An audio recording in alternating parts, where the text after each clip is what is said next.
if they cannot win any seats other than plus 50 districts where the incumbent doesn't campaign and they give up on politics in general, where do you see the influence growing at that concerns you so much? So there's a couple things. So they can always be used by Republicans in attack ads against the Democrats. Like, I don't know about calling Obama a communist. That seems kind of goofy. But if you have somebody who's like actually a communist, then maybe it feels less goofy at that point. The people in these like safe blue areas use their power to mess with other primaries for Democrats across the country. The Justice Dems' presence in the Democratic Party immediately following their elections for a couple years felt pretty negative. They were being really aggressive towards other Democrats across the country, but they were doing it from a very safe area. And I wonder sometimes how much this played into like the defund the police and everything rhetoric that felt safer to engage in, that ultimately I think gonna hurt us. We're not at that point yet, but if we get to the point where they have enough seats, I don't know, 5 or 10, all of our margins are so close everywhere, where these people can get legislative caucuses where they can start to threaten legislation, that's really scary to me, because now maybe there might be things that would be good to push. Hello, can you hear me all right? Loud and clear. The loudest and the Loud clearest. and queer. What? Hell yeah. How are y'all doing? I'm doing great. How are you doing? Doing pretty well. So welcome to the Drola experience. My name is Drola with an L. Drola Politics on YouTube. Streaming from there. I'm mostly a TikToker, though recently. Better numbers on there if you want to find me. I saw a post from someone in your community. Is it true last night you called Pisco a functional anti-Semite? Yeah. Why would you call Pisco an anti-Semite? I feel like when you are like in effect practicing like or helping to spread like all of the essentially anti-Semitic talking points, even if you get to them in a non-anti-Semitic way, I feel like functionally there's like not much of a difference. I think the APAC obsession has moved like super far in that direction. Like I think we're pretty over the line. I'm seeing this person takes APAC money for like $42 an hour or whatever on on these track APAC things. I don't know, I think it's kind of It was 57, but yeah. My bad. Oh shit. Okay. That's a nice Longhorn steak dinner. Don't discount it. My big question would be: is there ever a time where it's legitimate for a candidate to hyper focus on APAC if APAC is taking like a prime position against that candidate? Yeah, I'm sure there could be. Yeah. On this Michigan primary right now, in terms of outside money, Abdul has, I believe, around like $1 million in outside money. Haley Stevens is getting more money from outside donors at a 70-to-1 ratio to Abdul. And I'm pretty sure like 40 or 45 million of that is from APAC, which is like I'm pretty sure a record for a Democratic primary. So in that sense, it seems like APAC has an outsized influence in that primary. So is everybody who criticizes like APAC in that sense going to be leaning into anti-Semitism? For the Michigan race or in general? Yeah, because I think you commented on Pisco's defense of El Sayed or El Sayed. I don't even remember what the context of my comment was exactly. I'm for the outside spending, because I'm too lazy to look this up right now. Is this like this is including independent expenditures? I'm assuming, yeah.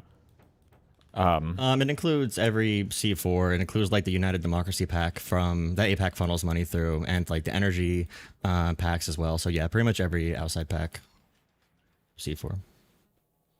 I guess I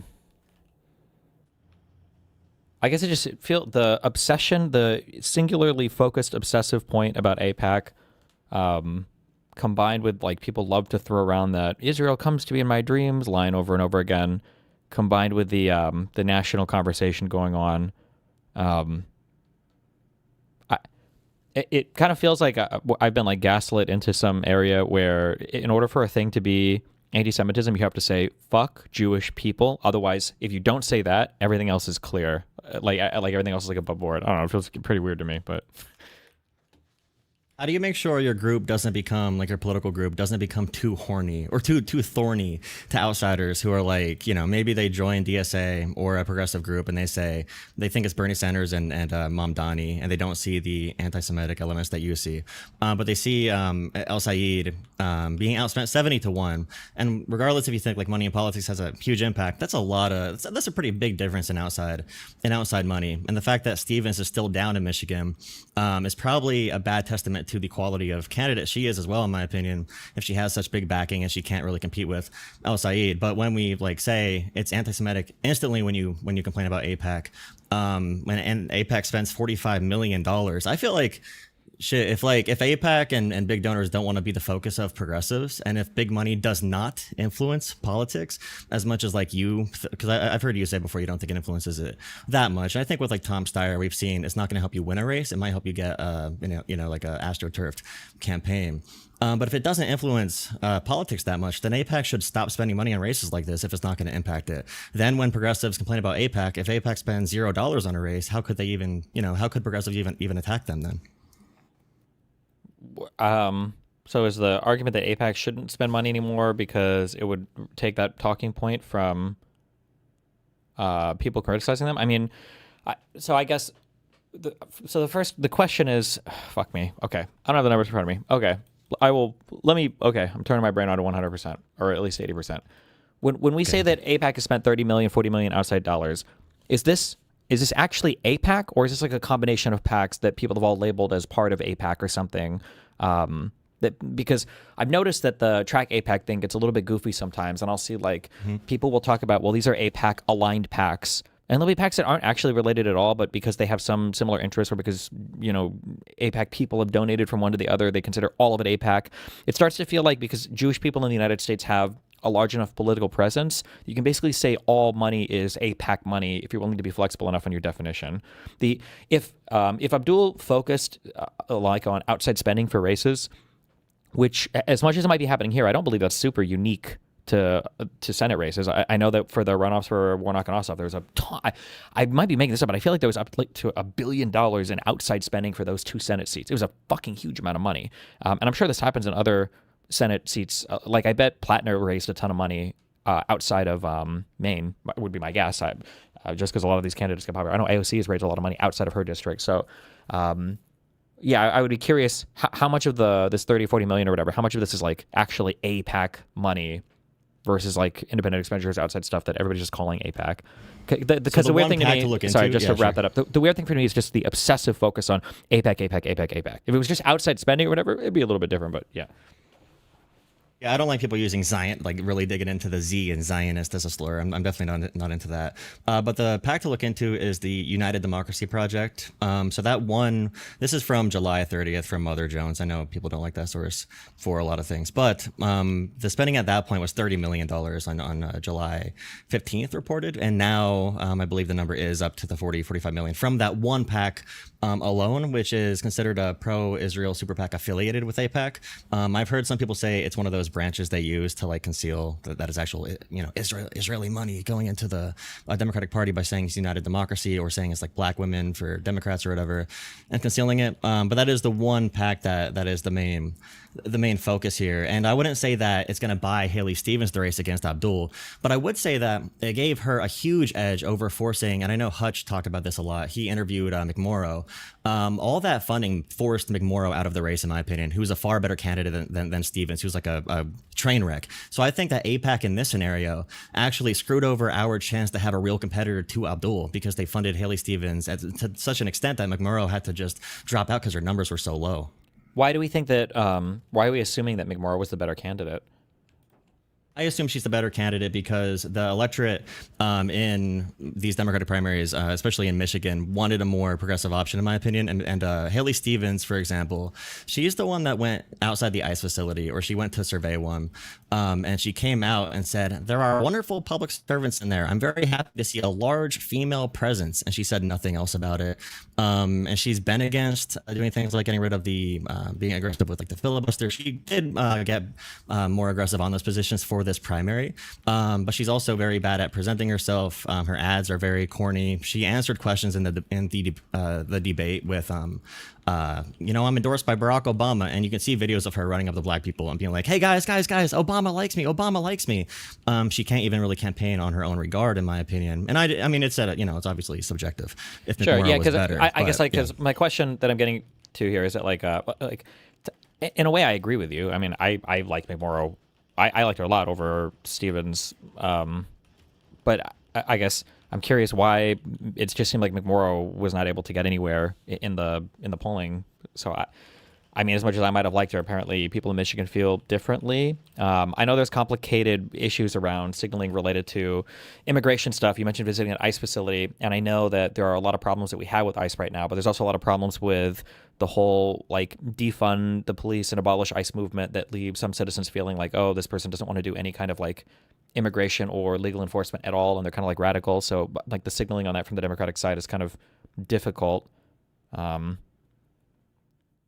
Yeah, I don't know. I guess I would just, argue yeah. that I'd rather, in this political climate, and this is probably the meat of the conversation about like DSA, and I guess I could just get into my view of DSA and why I think your approach is lackluster in terms of providing an off ramp to those who join DSA, thinking it's like a Bernie Mamdani club. So the DSA might be healthy for Democrats in terms of, one, I think they provide good competition for Democrats who usually feel pretty safe. They do win in these seats that have like 30, 40-year incumbents or very flawed candidates like an Andrew Cuomo. Or like a Janet Mills, who didn't even really campaign versus Plattner. She was down 40 points, gave up right away. She didn't even want to run. Janet Mills forced out other moderate candidates. So you have progressives finding someone who could be a very presentable, like powerful speaker. And meanwhile, the so-called establishment just has a Chuck Schumer calling whoever's in his phone book. And that turns out to be Janet Mills, who's not even like, not even wanting to really run. So having to dig in deeper than just being anti-Trump as a Democratic Party. And when they say, we want fully closed borders, having to advocate against that, I think can be healthy to provide our affirmative position for it. And it's hard to avoid this problem. I think DSA eventually, which I don't know if anyone would really agree with me right now, but I think DSA can end up leading to an overall higher youth turnout for Democrats in general. So like in the New York City mayoral primary, which is, it's a rare occurrence that happened there, but voters 18 to 29 turned out at 3 times the rate for this mayoral primary than they did in 2021. And 2/3 of all new voter registrations in New York were people under 30. I think DSA is casting a very wide net and kind of showing some Democrats how to message on a basis that can be popular with younger people. And I do think that many of the DSA are going to split off. So calling them like a cancer growing in the party, calling them like communists who are trying to infiltrate us. I don't want random ass DSA members saying that, because we're talking about them in that way when we really mean the national party sucks and we turn away possible allies in the future. So there's a world where I agree with you 100%. Like, I think so in a perfect world, the way this would work is, you would have this DSA thing come up. You would see them start to butt heads with the kind of like the moderate Democratic Party.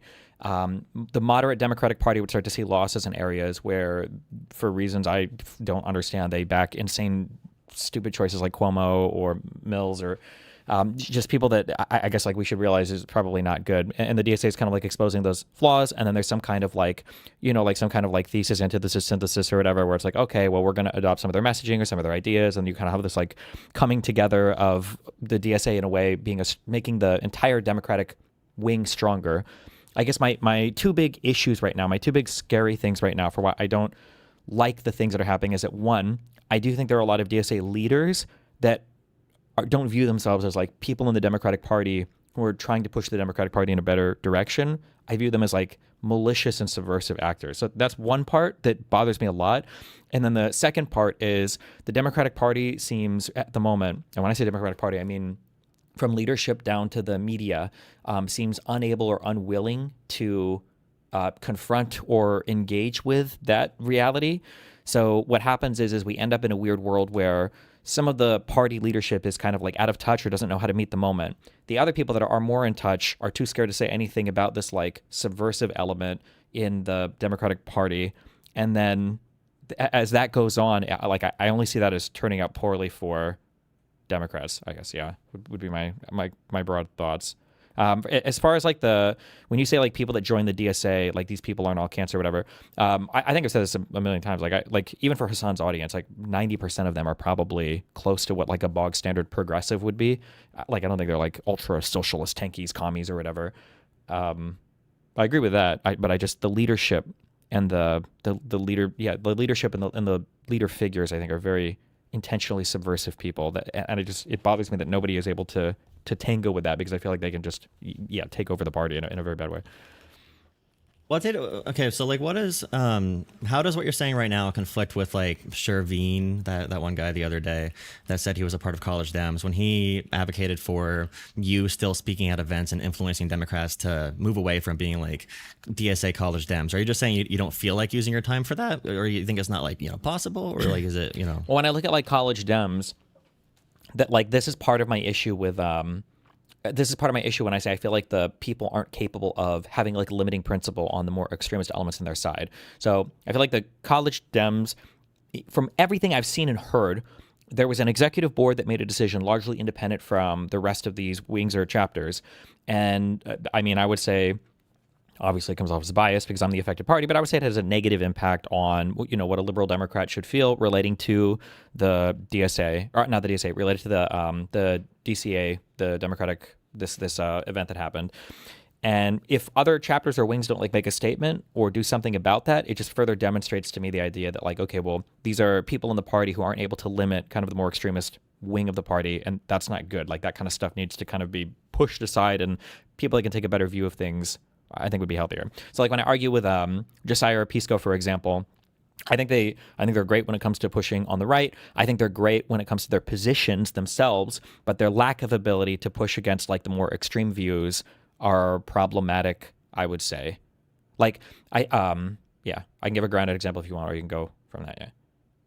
I guess that does get into the prescription. So I had a question about Pisco and Josiah. Do you think if you used the example of Josiah made a video that was really hard after Bill Maher, and you said he would never make that video about Crystal Ball or Kyle Kalinske. Do you think if Josiah or Pisco made videos like that about Crystal Ball, that they would ever be invited on Crystal and Kyle and Friends and like Breaking Points ever? Like, would they ever be invited again? Ever again? Maybe. In the short term, probably not. Okay. Yeah, because if the reality was they feel that they are a sensitive, political grouping, Breaking Points, Secular Talk, a few of the larger lefty channels, and Pisco can either make videos that are super hard after Crystal Ball and get like 1,000 views from people who are followers of you or followers of freaking Vosh or Hassan, get views from them. But he might sacrifice the opportunity. I'm pretty sure his appearances on Breaking Points have garnered over like 1 million views. So would you say it's worth it for Pisco to like, I know you call it sweeping, but do you think he's playing an inside game so he could be there to influence it? And maybe when Democrats are up for election, he can provide an off ramp to try and lead Kyle and Crystal to not. They have massive audiences. They're not going anywhere. Do you think he's trying to lead? Do you think he is in good faith trying to do that, or do you think he's like a useful idiot? Like, what do you think Pisco's trying to do there? Well, I mean, those aren't exclusionary or exclusive here to the right. Like, you can be good faith and a useful idiot, right? Definitionally, I think useful idiots don't know that they're being idiots. My assumption for Pisco, Josiah, I don't think is bad faith. Definitely not. I don't believe Pisco is. I don't know. I'm not at that point where I'm like, I think Pisco is is also like a subversive operator. I just, I don't know. It would take more to move me in that direction. But I think when I look at, okay, well, here's an issue. Okay, so obviously I'm familiar with this argument. I lived this argument for a long time with the Daily Wire people, the conservatives and everything else. Do you recognize, or do you agree with me that if you have this viewpoint of, I need to reach out to them, so I need to play nice with them, understanding that these people will never play nice with me, do you acknowledge or do you agree that that's an exploitable algorithm? I believe that, so like James Tallarico and John Ossoff, there are two candidates who use the term Epstein class. That was Graham Plattner and John Ossoff. And there's two candidates who use the term top versus bottom the most. That's Bernie Sanders and James Tallarico. And I do think there's going to be a group of the left that, the Hassan types that turn against them. But I think Tallarico and Ossoff are examples of possibly finding exploits by borrowing the rhetoric, doing some policies like some popular sounding policies, maybe, I don't know, stock buybacks or something that's relatively easy and popular with a broad group of voters. I think there is a possible exploit somewhere there. Or sorry, when I maybe I wasn't clear. Sorry. When I say exploitable algorithm, what I mean is that you're setting yourself up to constantly be exploited by another party. They found like a loophole in your programming, and now they can always take advantage of you, and you have no way to respond. So, for instance, if I say like every time I go to your house, I can take a candy bar, but when you come to my house, I'm never going to give you a candy bar, because you have like an open food policy and I don't. It's like, okay, well, that means that every single time every single time I go to your house, I get to steal candy bars from you. I'm gonna get more food.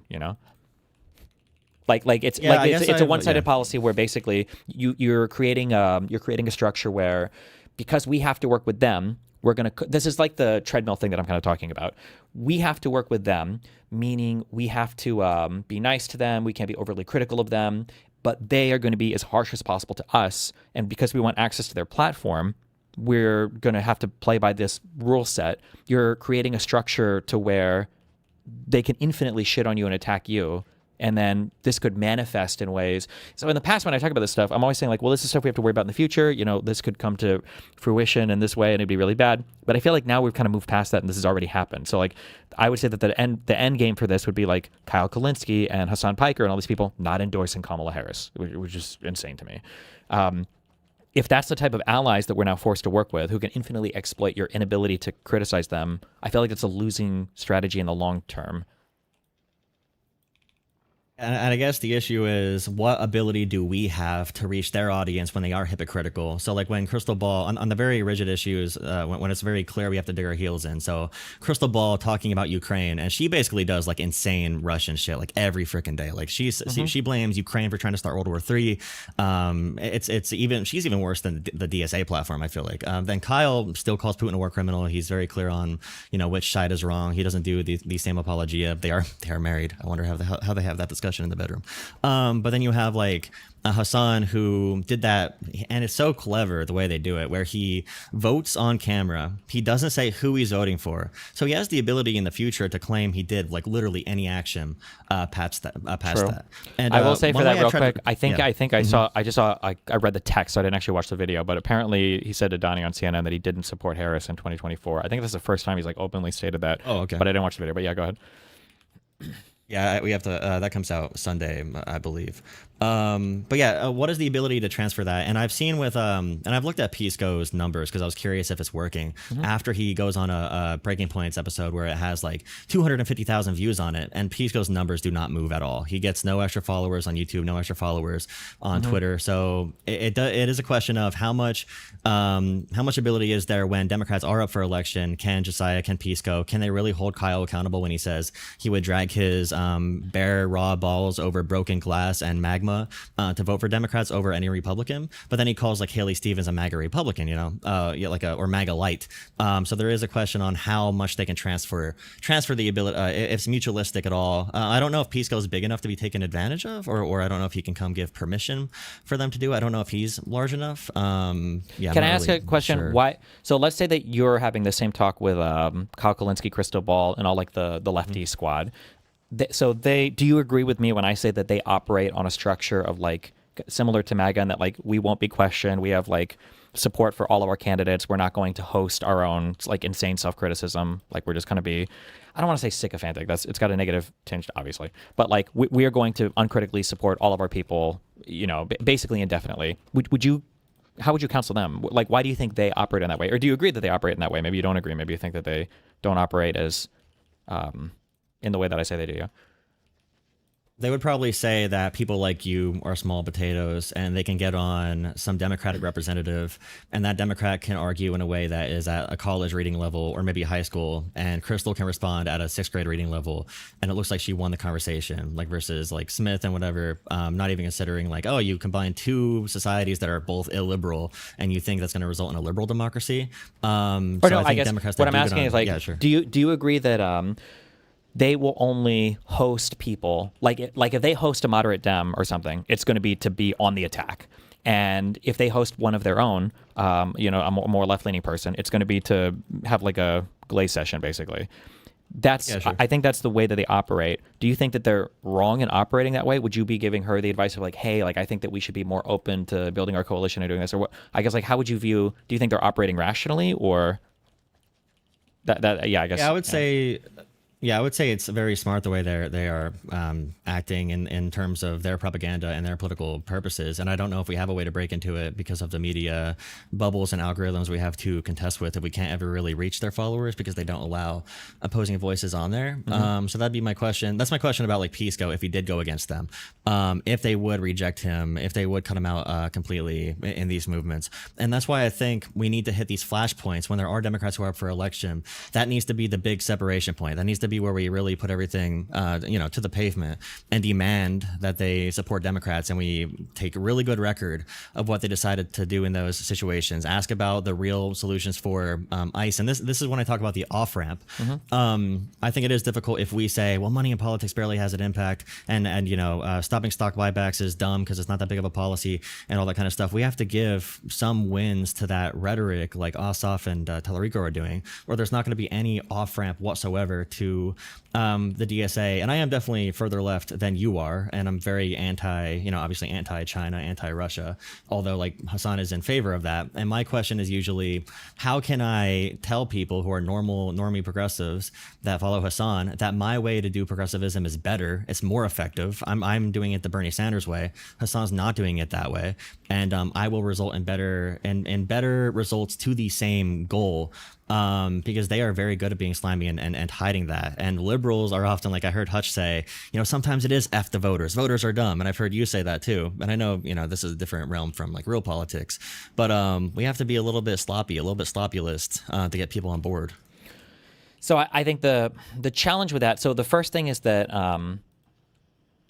again, like in a perfect world or in a world where the other people weren't as intentional, I feel like this would be a way to operate. But the thing is I feel like they'll use you for as long as you're willing to build credibility with them, which is to appease them. But then as soon as it comes time for you to actually make that hard ask where it's like, okay, hey, like it's time to get serious. Like you guys need to support the candidate. I think instantaneously they bump you. They're like, okay, well, we're done having you on. And then I feel like no amount of credibility, maybe I'm projecting too hard for my little conservative runs, but it feels like as soon as I started to get very, very, very critical of the Trump stuff, all the credibility that I built had instantly become irrelevant, regardless of any position or anything that I took on anything else, regardless of my Rittenhouse takes or anything else. And some people can say, oh, well, it's because, you came off as unhinged or blah, blah, blah. And it's like, well, I don't know. A lot of liberals thought my Rittenhouse take was very unhinged, but conservatives loved that take from me.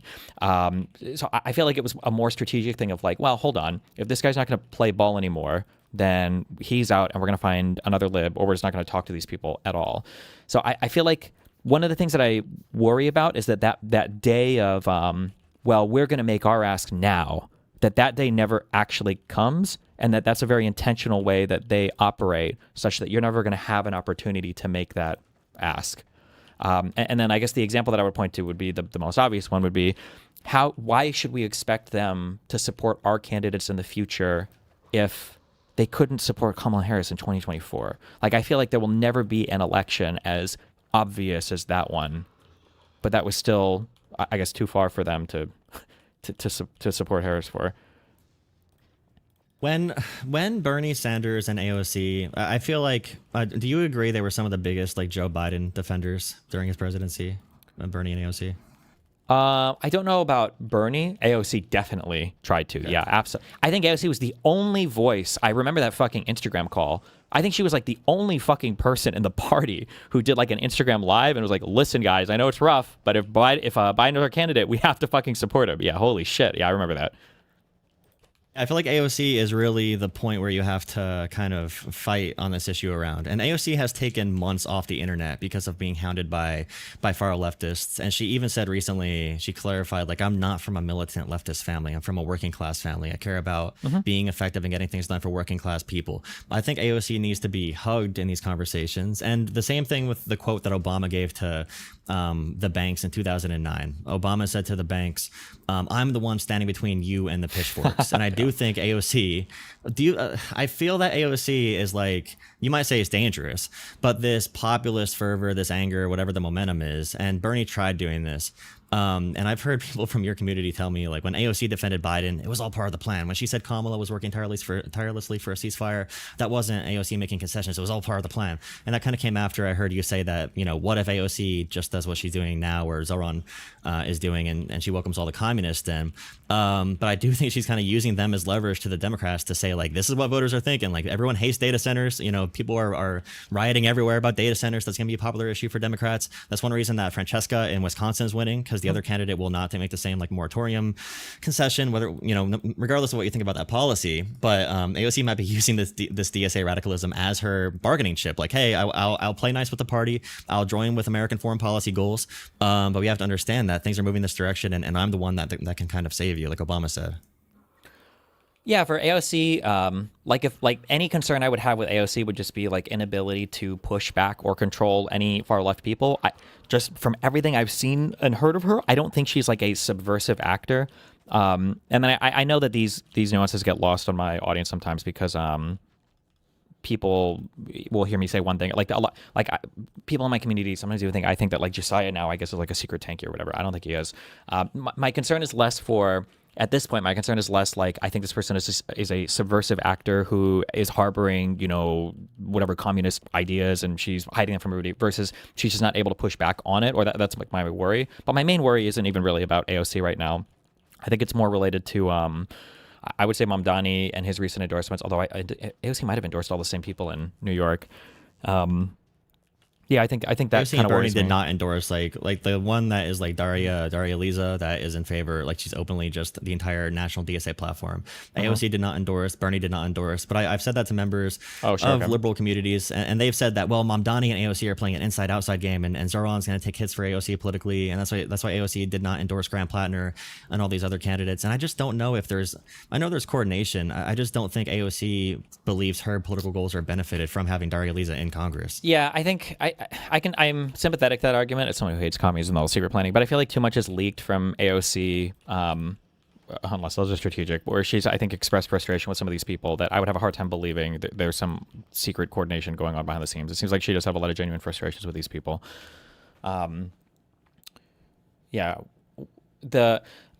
like a lot of what you're asking me, again, like to reframe it this way, and it comes back to this like kind of macro perspective, like getting infected with a disease is in some ways a good thing because your immune system responds, and then you build immunity to it, and then your body is better, ideally, hopefully, moving forward. But if you have no immune system, the disease just kills you. My issue is that, like when you talk about like the data center thing, or I mean, obviously Israel-Palestine is a big thing. Like in a perfect world, you have a population that is starting to feel stronger feelings towards the Palestinians and negative feelings towards the Israelis, and the Democratic Party, at least to the population, seems to be unresponsive to the change in the voter base. So you get somebody like the DSA that is able to seize upon that more. In an ideal world, your Democratic establishment looks at that, and then they take that feedback, and then they kind of adjust going forward, like, okay, well, this is going to be our party's stance on this. But the Democratic Party's just complete and total inability to, coordinate messaging or to get anything out or to show voters that they even are responsive to the changing needs of the people is just so bad that, yeah, I don't see that process happening. And I feel like it primes us for kind of like a radical party takeover. Like all the examples that you gave earlier, like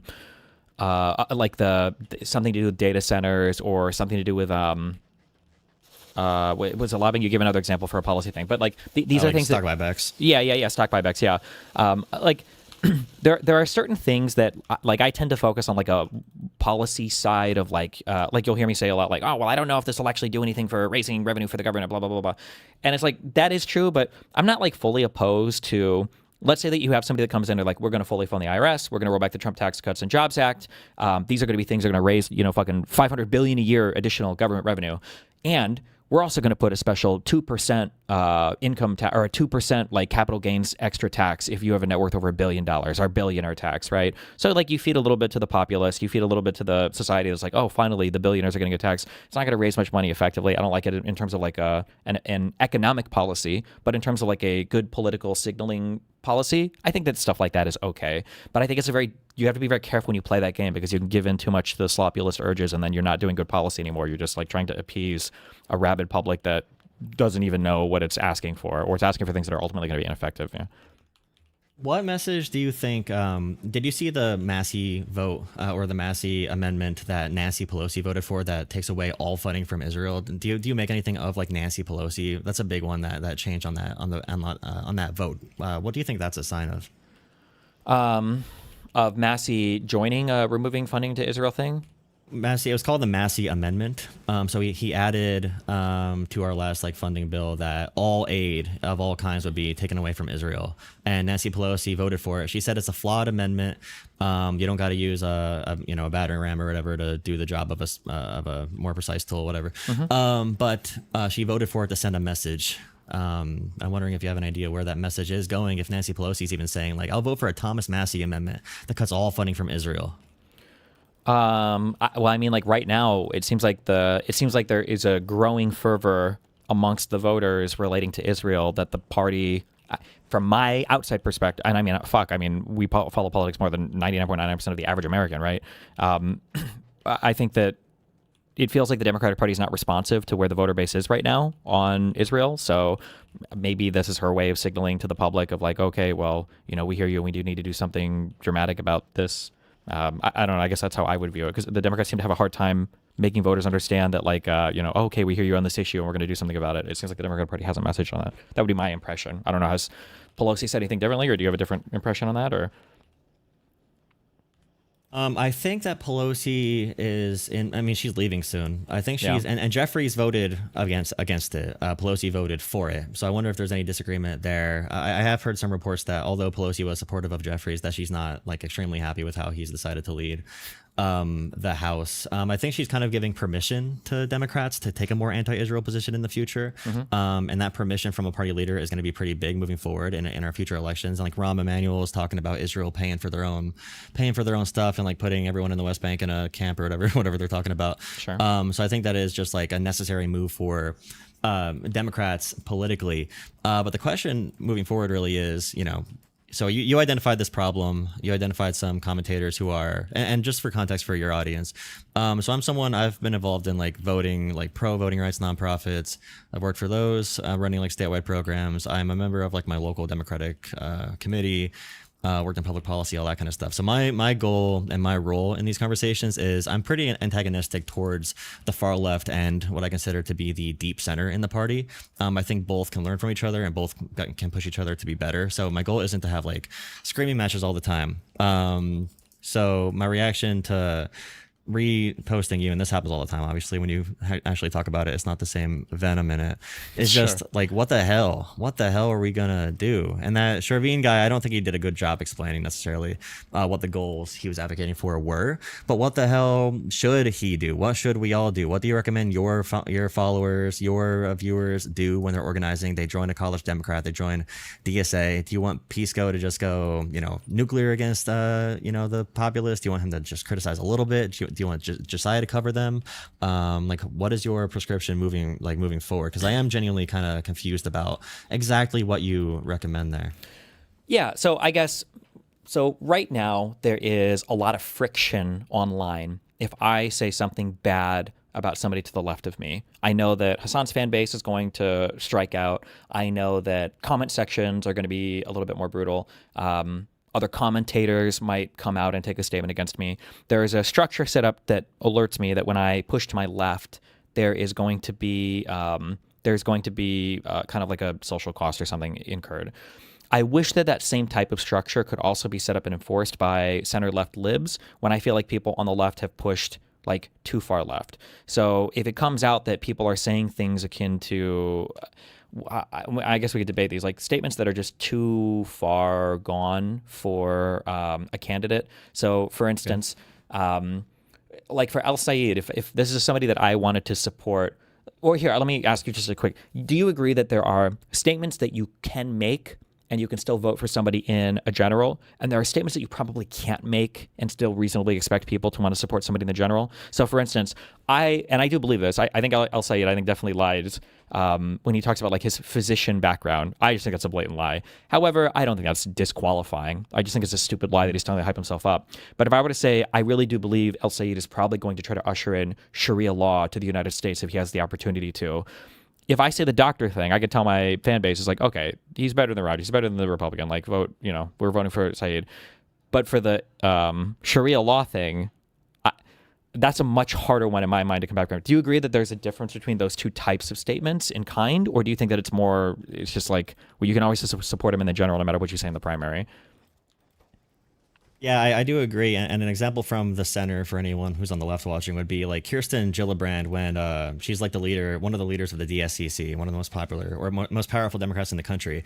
And she called Zoran a radical jihadist the moment he won the primary. So that's a good example of it from the other side. Jesus. Yeah. So all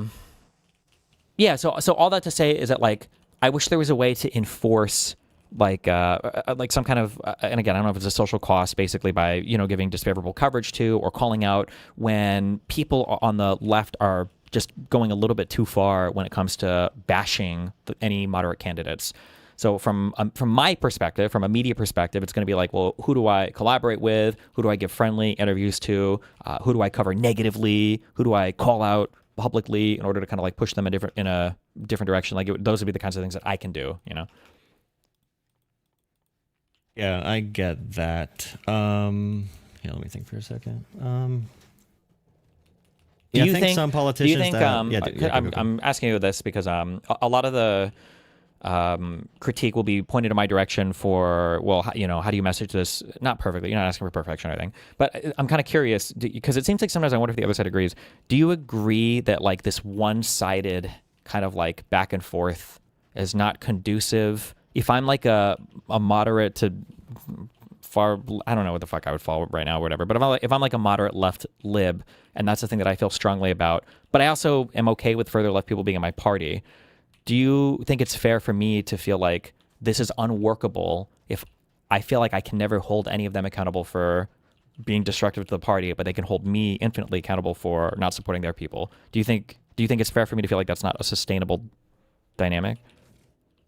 Yeah, and with like chorus, that's a good one to bring up. They do have these symbols and signs to bring up where it's like, oh, that person's paid by chorus. Although chorus is a pretty typical structure for a political like nonprofit or whatever it's considered. I don't know if it's a C4 or whatever it's technically considered. I think it's one of the hybrid entities or whatever. Yeah. Yeah, hybrids. And it's like, that's very normal. And if anything, progressives should be emulating that on the left. Like freaking Hassan himself could fund that for 15 creators on the left easily. Yeah. And instead of replicating it and getting better, they just want to make conspiracy about it. And that's an issue right now. And it is with the media environment. Every media on TV. And that's one reason why this is such a tough discussion. Because no matter what, the left is going to be the center of attack, whether it's the far left or the liberal left. So they'll be focusing on our one Daria Liza, who is the example of like a crazy, Democrat, open borders, whatever. Mm-hmm. Meanwhile, Republicans, for every one person we have, they have dozens of actual child rapists, of actual child abusers. Like Max Miller beating the shit out of his wife, breaking his like granddaughter's like collarbone or something. And his wife is the daughter of Bernie Moreno, a Republican senator. And Max Miller is up for re-election as a Republican. No one's covering that shit whatsoever. And that's been my frustration, where it's like, we need to cover that. And I almost feel like the Brian Tyler Cohen, Josiah method of just like not addressing the far left, letting them crash and burn on their own and become liberals as the reality hits, is almost better. Like if we attack the DSA all the time, that builds their group identity. And if someone like Hassan or DSA can use these races where we have more weak moderates to make progressives look good, that's also going to give them a leg up. So I feel like that's why I think this is a necessary Do we process, feel like, but I it's guess really hard one to of the contest issues with. that I have is it doesn't feel like the negative coverage is helping much more. Like, do these Republicans care that much? Like, really is there a much turn- more? so, yeah. Is there much more negative coverage that is actually pushing them to feel like? I mean, at this point, I don't know. Just it feels like it's not doing as much. And then the issue, I guess, the fear that I have is that, like, I agree that, like, I'm not saying that we need to be the 24/7 lefty bashing channel. And right now I maybe even do more of this than I would want to. Although it's hard when Hassan's calling me a sex pest, molesting, rapist every single fucking day on a stream. It's hard not to pay some mind to that. And it has benefited me personally to cover it more personally, because my personal reputation, as much as it might seem not, has actually improved in a lot of other ways because I'm addressing this more forwardly. I feel like the inability to address the far left at all, like, again, I agree that it's not like we should be attacking them constantly, but the inability to address them at all, I feel like it leaves moderate voters not sure of who you are or where you stand. Because if I were to ask a moderate voter, if I were to ask them anything about the far left, like, well, what do you think the DSA stands for with regards to capitalism? It's like, oh, well, they think it sucks and we need like dramatic changes and everything. It's like, what do you about like housing? Well, they think that housing should probably be a right, or we should have mass rent control. Like, I almost wonder if an average person, it's hard because I don't even know if the average Dem even knows what the DSA is, honestly.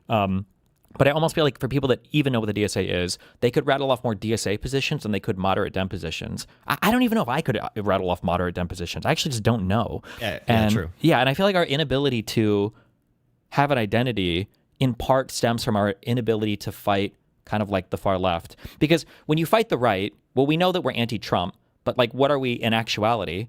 And it's like, I don't know, like, well, we think that the Israel-Palestine thing is not good. And it's like, oh, so you want to defund and abandon entirely the state of Israel because that's the DSA position. It's like, well, I don't want to say anything about that position because I can't say anything bad about the far left people. Like, it feels like a lot of the problems that we have with the Democratic Party, that somebody like you would say, well, here's problems that we have that we need to work on. I feel like those are downstream sometimes from our inability to push against the further left wing in the party. And again, not necessarily to like trash them, although at this point it feels like that's kind of the back and forth we're in. But like, I see, it would be nice if there was a world where you have DSA people who are like, we're not going to support a single AIPAC anything candidate in the entire race. And then you've got moderate Dems who are like, I think that's definitely a step too far, but we're not going to support any Democrat who is in favor of even defensive aid to Israel if it's not tied to strong conditions. And that type of like tension and that type of back and forth would give voters like a very clear like, oh, okay, well, here's an extreme position on Israel-Palestine, and here's a more moderate position that's still opposite to Israel on Israel-Palestine. And now you have two poles to choose between, rather than I've got a DSA who has fleshed out positions and a Democratic Party who the conservatives say that they're the DSA and the DSA say that they're the conservatives, and I don't actually even know what they mean. Like, I don't know what they are. Like, which I feel like is what a moderate voter looks at the Democratic Party as sometimes. Like, I don't know what they even stand for.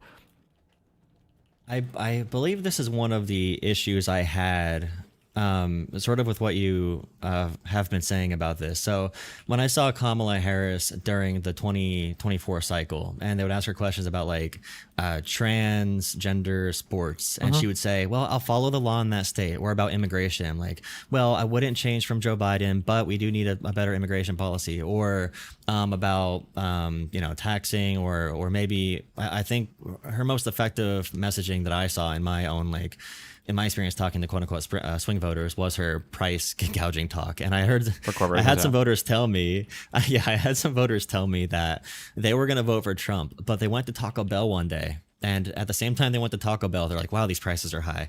And Kamala Harris was on the radio or whatever saying, I'm going to stop corporate price gouging. And he's like, oh, she's going to make my Taco Bell cheaper.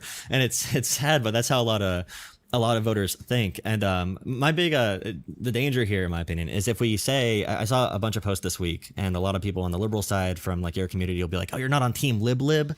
You're a commie, you're sweeping for them. And then on the left, I get called a Zionist and a Jew hater from every angle. And everyone was blaming the Democrats. There was a poll that said Democrats are still viewed as by 6 points as more radical than Republicans, as too far left. And it's like, that's insane. And that has been a problem before DSA. And I saw everybody blaming DSA when, like you said, it's correct that most people don't know what the hell DSA is. That's been a media problem. That's been a democratic messaging problem. That's been an issue with our affirmative messaging. And we look at Hunter Biden right now. Not everything he's done is great. I'm not very happy about the Flint testing. I think he kind of abused Hunter in that one and got a huge one-up on him. I got more than a one-up. That was really good for laundering Flint test. But in general, I think it was Andrew's fault more than Hunter's. But yeah, go on. Yeah, and putting that combo together was pretty irresponsible because he knows more about the internet than Hunter does. Hunter doesn't really know what the hell's going on. It's kind of unfair to him. But Hunter coming in and just allowing the Hunter Biden lies to be out there without addressing it directly has destroyed us. And it gives the leftist or the far left more credibility when they do come up and stand on business about something. Like we had Senator Mike Lee lie about Democrats getting fucking assassinated in Minnesota. And if Republicans had anything close to that, that with how much they use Charlie Kirk. Like, they would be talking about it every freaking day. They would force media coverage about it. They would not shut the fuck up about it. Yeah. And I did not see Democrats whatsoever talk about that when a sitting U.S. Senator, Mike Lee, made a conspiracy about that's actually Tim Walz' friend. Democrats should be pissed off about that and should be out there every day until the American public knows the freaking truth about that. Same with January 6th. We let these lies float in the open, and it's like, oh, well, eventually I think people will come to the truth. No, history does not bend towards the truth. We have to force it in that direction. And that's a big issue. If moderate Democrats and Democrats in general don't get an edge to them and fight on those grounds, then yeah, that's one reason why I support some DSA members taking out Democrats, because I need them to wake the hell up on what's happening. I don't disagree with you at all, but I mean, I guess my argument would be that's what I'm trying to push as the wake up thing, and part of the wake up thing is that Democrats need to understand how the media works right now. MAGA understands it obviously really well, and I feel like the tankies all understand it pretty well. I think they've emulated the MAGA structure really well, and the liberals just haven't yet. You talk about like I see so many discrete parts trying to do what the MAGA and the tanky people do, but they don't all work together, so it doesn't work. So I think the closest example I can think of recently is there are all these clips right now of these senators or congressmen who are, or the senators who are farming clips on these appointees, these judges or whatever, who won't admit who won the 2020 election, right? I'm sure you've seen a lot of these, right? Who won the 2020 election? Well, Biden was certified the winner, all these judge appointments and everything, right? Yeah.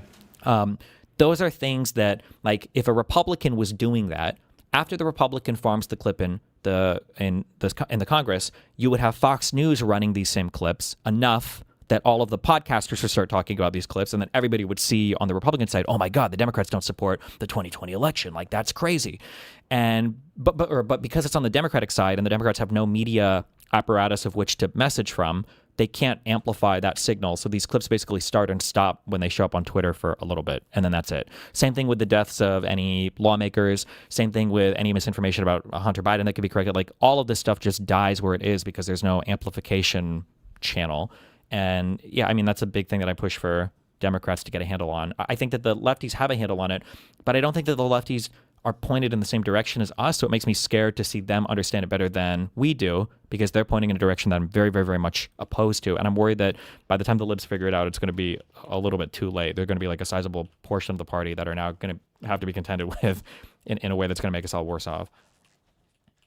Yeah, I guess that is where Israel-Palestine terminates a lot of the... So one big benefit Biden could have politically, like Kyle Kulinski says all the time, Joe Biden ended a Middle Eastern war, and it was bad because Trump made it be bad. Trump's planning for that. Yeah. And releasing the Taliban and the Afghanistan government, we pretty much abused them. And then Joe Biden had to come in, and it wasn't even, he had to delay it because it was such a shit position they were in. He had to delay it longer because he couldn't pull it out when Trump said we were supposed to pull out. Things were too bad. They had to, and we had like 13 allied countries there or some shit, and thousands, tens of thousands of people to get out. That was a huge historic accomplishment. And Joe Biden should get huge credit for that. And I've heard like Kyle say that. And then be like, well, Trump's war in Iran is 50 times worse, which it is a million. It's not even compared to any foreign policy decision in American history. It's in the Sports Center top 10. It's freaking crazy. And more Americans died. Republicans who drug out those dead soldiers, was it like 12 or 13 from Afghanistan? In Afghanistan. Don't talk about the 18 dead in Iran or whatever now. Yeah. Yeah, and they died in these operations laying in their bunkers, and Trump has disregarded it as getting headaches. And Pete Hegseth is complaining like, well, a couple drones got through, I guess, when we had U.S. soldiers dying. Yeah. But when like the left talks about it, it's like, well, Biden did end a Middle Eastern war, and Trump is causing way more, and Joe Biden decreased drone strikes by like 50% or some shit after Trump.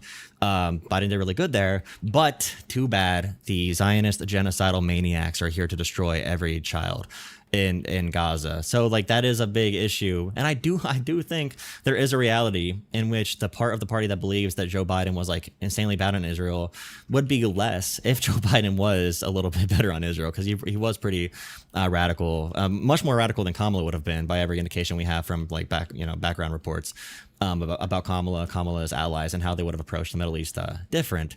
But it does terminate any benefit Biden could have. But I do agree with what Josiah said about it's what do you mean by good. I'm just curious, what do you mean by radical? Yes, when you say Biden was kind of radical? I would say that being unwilling to, and I know did they sanction some West Bank settlers under Biden? They might have. I do think Biden put a decent amount of pressure on Netanyahu for things. I feel like the Rafah invasion was a really big thing. Trying to build that port, I guess it disintegrated in 3 weeks, but they tried, I guess.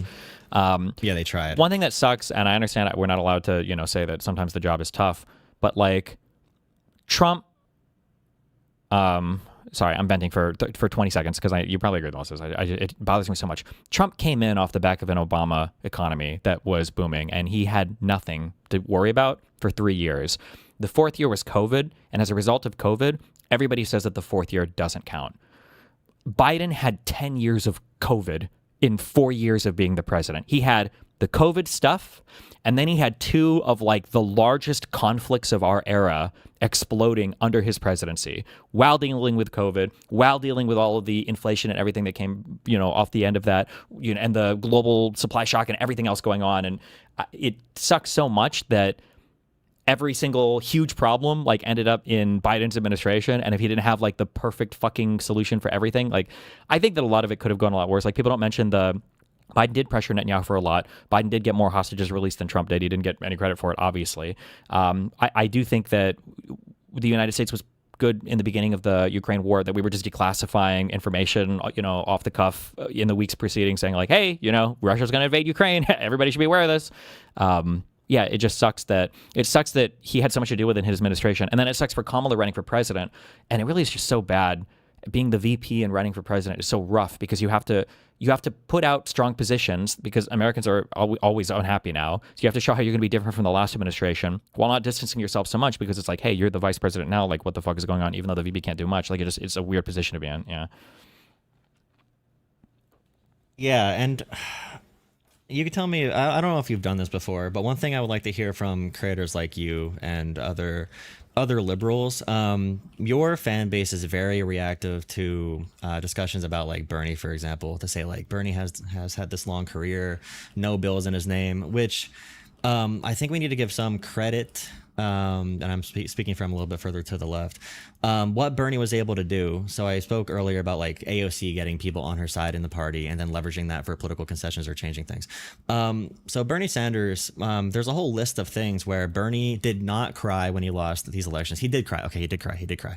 All right, he did cry, but he still came around and did some of the highest number of events for Kamala and Hillary. And all the stats we have from voter rolls and election data shows that Bernie did help us drive out turnout, and his voters did come out for the Democrat. And as a result, Bernie Sanders did defend Biden's domestic policy very strongly. In the IRA, for example, like Bernie got the Medicare drug price negotiation. He was a big influence in that. He wanted to go further, but he couldn't with Sinema and Manchin. But the cap for insulin for Medicare, inflation rebates, and historic green energy investment. I'm looking at the AI list, obviously.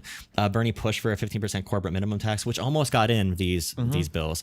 So Bernie was able to use the leverage from his cycles to still support Democrats and push them in a way that's more successful for progressive causes to make the world a better place. And I do think that whether you join DSA, whether you watch Hassan, whether you're in all these different in the center or left of the party, I do think a majority of Democrats are decent people, are good people who have similar goals, but there are some issues that are going to make us like yell at each other, and that is going to be planned by people like Hassan or whoever else is going to want us to argue and debate instead of making lives better for Americans. I just think giving credit to Bernie instead of saying, oh, he's in Congress forever, he didn't get anything done. I mean, it's normal for someone who's an independent to not have bills in their name directly. If you're in the Democratic Party or Republican Party, like Mike Johnson, if you look through the legislative profile this year, he has given a bunch of Republicans random ass bills to sponsor for their elections. If you're a competitive Republican, you might not have anything to do with a piece of legislation, and Mike Johnson will give you something so you can go back to your district and say, hey guys, like reelect me to this seat because I got this passed.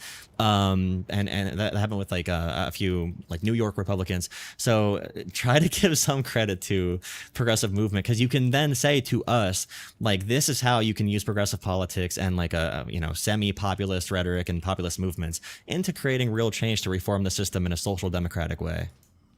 Yeah, I mean, I don't necessarily disagree with that. I mean, technically it's a dumb attack against Bernie to say that well, he only has whatever what's the common attack? It's like he's only renamed some post offices or whatever. Like that's true on a technical level.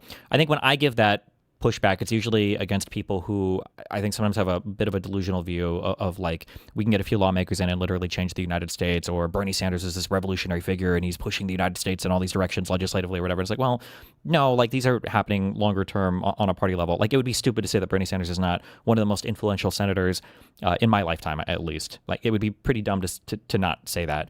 I think one of the big problems, though, and this is the thing that like I've realized in time as a creator, is I have the ability to maintain a lot of relationships with a lot of different people without enforcing any standards or norms on them. And oftentimes in my past, this would lead to kind of some big catastrophic burnouts, because when I'm not enforcing standards on people around me, they end up acting in kind of like insane ways. And even if I'm open to a lot or can deal with a lot, it causes so much clash and tension between people in my vicinity that it just, people burn out or crash out. It just can't, it's not a maintainable state of affairs. Bernie Sanders, for all of what you just said, I don't think I ever heard Bernie engage in rhetoric that made it impossible for anybody listening to him in good faith to feel like, I can't vote for Hillary, I can't vote for Biden. Like, Bernie's right. Like, this person is an AIPAC Jewish pro-genocidal shit. Like, I've never heard Bernie engage in rhetoric like that. And, you know, to what you say, I'm pretty sure Bernie has always pretty adamantly been behind the Democratic candidate for president. That's been my understanding. I think he also joined AOC when she was behind Biden. I think before he even dropped out, I believe Bernie was still behind Biden. And I think he said as much publicly. So I agree with that. But man, I feel like so many people who are toxic, horrible people spun out of the Bernie camp. And that's concerning to me. Do you think that's a fair statement or no?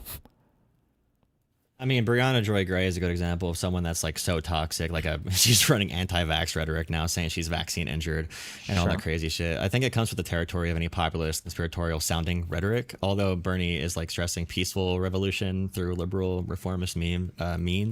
I do agree he's brought in some political actors that do not have the same, like the Vanguard, for example, who are just like, they have genuinely just like dumb takes on things. Like, I genuinely don't think some of these channels understand what they are saying, or like Crystal Ball. I don't know if she understands how campaign finance actually works. And my appeal to them is like, hey guys, can you learn what the hell you're talking about? Because I think that if they do ever teach themselves, they would, you might just think they're bad faith. Do you think the negatives from Bernie are bad faith, or are they ideologues? Do I think of the what? Influencers?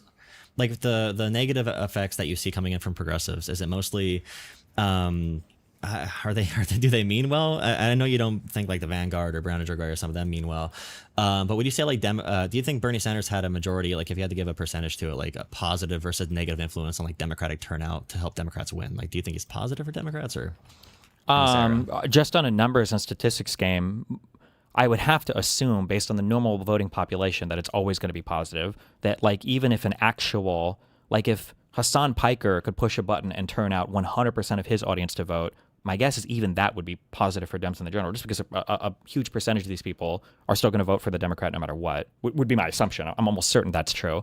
I think this is borne out a lot in there's a lot of fear-mongering over Bernie supporters aren't going to vote for Hillary in the general, and like 5% of them went to Trump or whatever, but there's always like some small percentage of people that kind of like move around, but it wasn't like a huge percentage or anything. But that being said, the other question too is a hard one. I don't know on what level you mean. Like, do you think these people are operating in good faith? Like, well, I would have to assume that people like Brianna Joy Gray are doing what they think is best for the country, as opposed to like just being intentionally. But then even like some subversive people, I would hope, I don't know about Hassan because he's a clout monster, but I would hope that even people who are being subversive think that a communist United States or a socialist takeover would be ultimately benefiting most people. So I guess I don't know what you mean by in good faith, like intentionally lying or doing things to destroy the United States, or what do you mean by good faith, I guess, when you ask that question? Like, when going to the voter booth, they'll ultimately make a decision because they'll see that Republicans are worse than Democrats, and in the very end they'll make that pragmatic decision in the end. And I think even independent of like a Bernie or AOC, you would have to ask that question. Like, if you have Bernie and AOC leading these movements, then you have like Hassan like not supporting the Democratic nominee, but you have Bernie and AOC, they are supporting Democrats, and Zoran are supporting Democrats. I think as long as those elected officials keep in that line, then we'll have people working in a well-meaning manner to affect positive change at least. As long as they are supporting Democrats.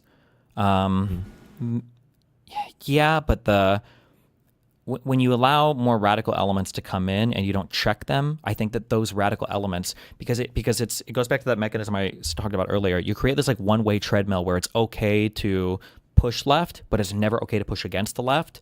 And in that circumstance, the only thing that can happen is that far left, the extreme wing, just grows and it never gets checked, and they can only take from your moderate left. And I really wish that there was a way to eliminate, like if that one-way treadmill didn't exist, I think I would feel so much better. Yeah, I just think I would feel so much better about the state of affairs. Does that feel like a valid concern? Or do you think it's a totally, it's just not that relevant, or it's a thing you shouldn't care about that much? Where do you see the influence being gained at? Because if they cannot win any seats other than plus 50 districts where the incumbent doesn't campaign and they give up on politics in general because they're just like lazy, if they can't win anything competitive, I guess Wisconsin and Michigan can change that. Where do you see the influence growing at that concerns you so much? Or is it online or what? Well, so in one case, I see their ability to, so there's a couple things. So these are peripheral. They can always be used by Republicans in attack ads against the Democrats, which can be annoying. I don't know how much of an impact it'll have. It depends on how crazy the statements they make are. Like, I don't know about calling Obama a communist. That seems kind of goofy. But if you have somebody who's like actually a communist, then maybe it feels less goofy at that point. Maybe those attack ads become more beneficial. And then a second thing is the people in these like safe blue areas use their power to mess with other primaries for Democrats across the country. And they're always fighting from very safe areas. So they're never really at risk. So they can be as crazy as they want to be. So I would say that like the Justice Dems presence in the Democratic Party immediately following their elections for a couple of years felt pretty negative. So like AOC and a couple, and like Ilan and Rashid Tlaib, they were being really aggressive towards other Democrats across the country, but they were doing it from a very safe area. And that felt very obnoxious and annoying to deal with. And I wonder sometimes how much this played into like the defund the police and everything rhetoric that felt safer to engage in, that ultimately I think going to hurt us in that election cycle. I think a second thing is that we're not at that point yet, but if we get to the point to where they have enough seats, I don't know, 5 or 10, all of our margins are so close everywhere, where these people can get legislative caucuses where they can start to threaten legislation. That's really scary to me, because now maybe there might be things that would be good to push. Like, I think that so for pragmatic foreign policy reasons, it's really hard to move me off of should the U.S. support Israel in some way. I think we should. Same thing with Saudi Arabia, though. And I have the same position on both. It's just because I don't want to fully give up influence on the Gulf. That being said, Israel is obviously a massive pain point for the United States. It makes us look bad. It fucks with the whole Middle East. Like, there should be way more pressure applied to Israel from the United States. Let's say that there was some bill or something, and it was like, here's, conditionally providing Iron Dome relief to Israel on the contingency that, these conditions are met in the West Bank or the Gaza Strip or whatever else. Like, I think that would be beneficial legislation for everybody involved. It would help the United States. It would help our foreign policy goals. I think it would help Israel, and it would help their society. And I think it would help the Palestinians, and I think it would help their well-being. And I think it would help stabilize like our presence in the Middle East and Israel and Saudi Arabia and everybody else. I think it would help everybody. But I could see DSA members tanking that, saying, no, we're not supporting genocidal apartheid freaks. We're not doing this. And then they pull the plug on that. That would be really bad. And then a final small thing would be, I think structurally, we're getting deeper and deeper into a world that is just not favoring moderates. So like I mentioned a lot that the gerrymandering, I think, hurts moderate left Dems, because you're not ever gerrymandering us out of, you're never going to gerrymander a DSA person out of their seat. But one thing I hadn't considered before, somebody emailed me this actually to talk about this, is you can gerrymander them into seats. Because when you gerrymander, not only are you getting rid of some Democrat seats that they might have been able to win otherwise, you're creating like deeper partisan districts. So a district that was like 55% Dem, 45% Republican is probably going to produce a more moderate Democrat than a district that's like 70% Democrat, 30% Republican. So like they enjoy that structural advantage as well. So it's just like, yeah, there's a lot of these like things that are, I feel like, kind of pernicious in the background or in the foreground that are working that scare me about DSA presence in the party. Sorry, go ahead. Do you think that Marjorie Taylor Greene and like Lauren Boebert had a huge impact on MAGA, or was that more of just because I feel like that's more of a party-wide thing? The right wing already had that religious fanaticism or like the cult mentality, whatever the correct words are to describe that, in their party, and the religiosity built in, the idolatry. I just don't feel like that's possible on the left. I feel like there's too much debate. We have all these diverse communities coming together. We're not all white Christian males. Doesn't that provide us a natural defense, so we don't need to really worry about them coalescing too much power? Wait, so you think that like MTG and Lauren Boebert, you think that these people weren't big spokespeople or didn't have a big impact on the Conservative Party? I don't really know because they were huge prominent voices, and Trump was still able to come back, and we had crazies running like Pennsylvania, and Josh Shapiro beat them by 20 points, but then Republicans still won't vote for Democrats in Pennsylvania after that even. So we have moderate Democrats representing Pennsylvania, but we still see the same views of Democrats as being radical socialists when we have Josh Shapiro as he's very moderate, very moderate. I mean, half of his cabinet has freaking like Republicans in it, and I feel like Republicans still have that framework. I feel like part of the view, and this is another reason why I push for pushback, I feel like part of the view of why the Democrats are perceived as being more radical than they are, though, I think comes from the inability to ever see them push back on anything. Like, I remember this when we were all living through like peak woke, that part of the issues weren't like crazy trans people being 50% of the Democratic Party. It was like a trans person would say just some totally outlandish, crazy shit, and you wouldn't see any Democrat Party person ever push back on it.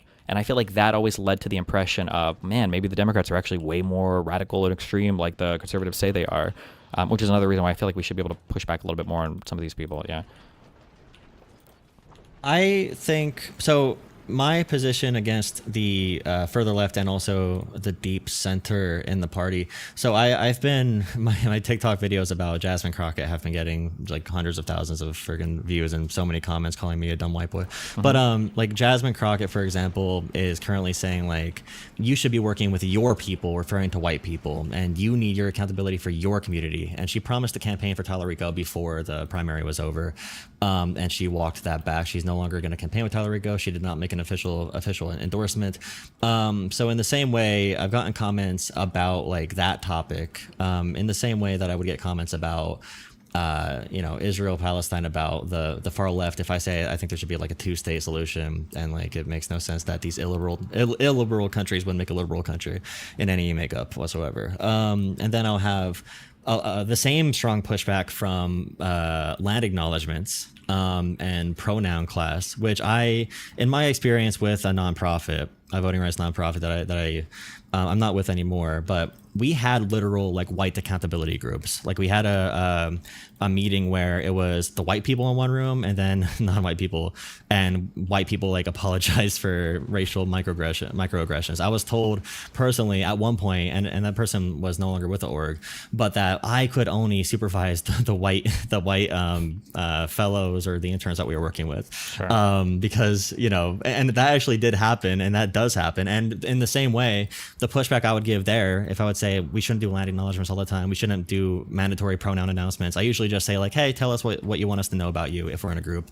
We don't gotta say like go down the whole list of things. I had someone tell me they had yummy pronouns, and they changed their pronoun every day based off their mood. Like this actually does happen in progressive organizations sometimes. But in the same way, it's that same ideological pushback where it's like, this is not popular for the party. And in my Democratic experience organizing with Democrats, it'll be like, we have a swing state senator that won his race, and he voted with Republicans against trans athletes in sports. He's still pro-trans rights in general, but the trans sports bill in this district, he cannot vote against that bill to ban it in Pennsylvania. And he was getting flamed by all the local Democratic parties. So in the same way, taking like unpopular positions and more radical positions from the left of the party when it comes to economic issues or socialism, there is an issue with like social and cultural topics that we need to moderate as well. Do you agree with those criticisms? I feel like most voters view Democrats as radical because of those things, versus I don't think most voters know economic policy that deep. Yeah, 1,000,000,000%. Like when people say they feel like the Democratic Party has gone too far left or whatever, I think that they are like exclusively responding to their feelings about trans people. I don't think it's because they feel like we've all become socialists or whatever. 100%. Yeah, I agree with that. Yeah, awesome. I'm trying to think. Oh no, yeah, go ahead.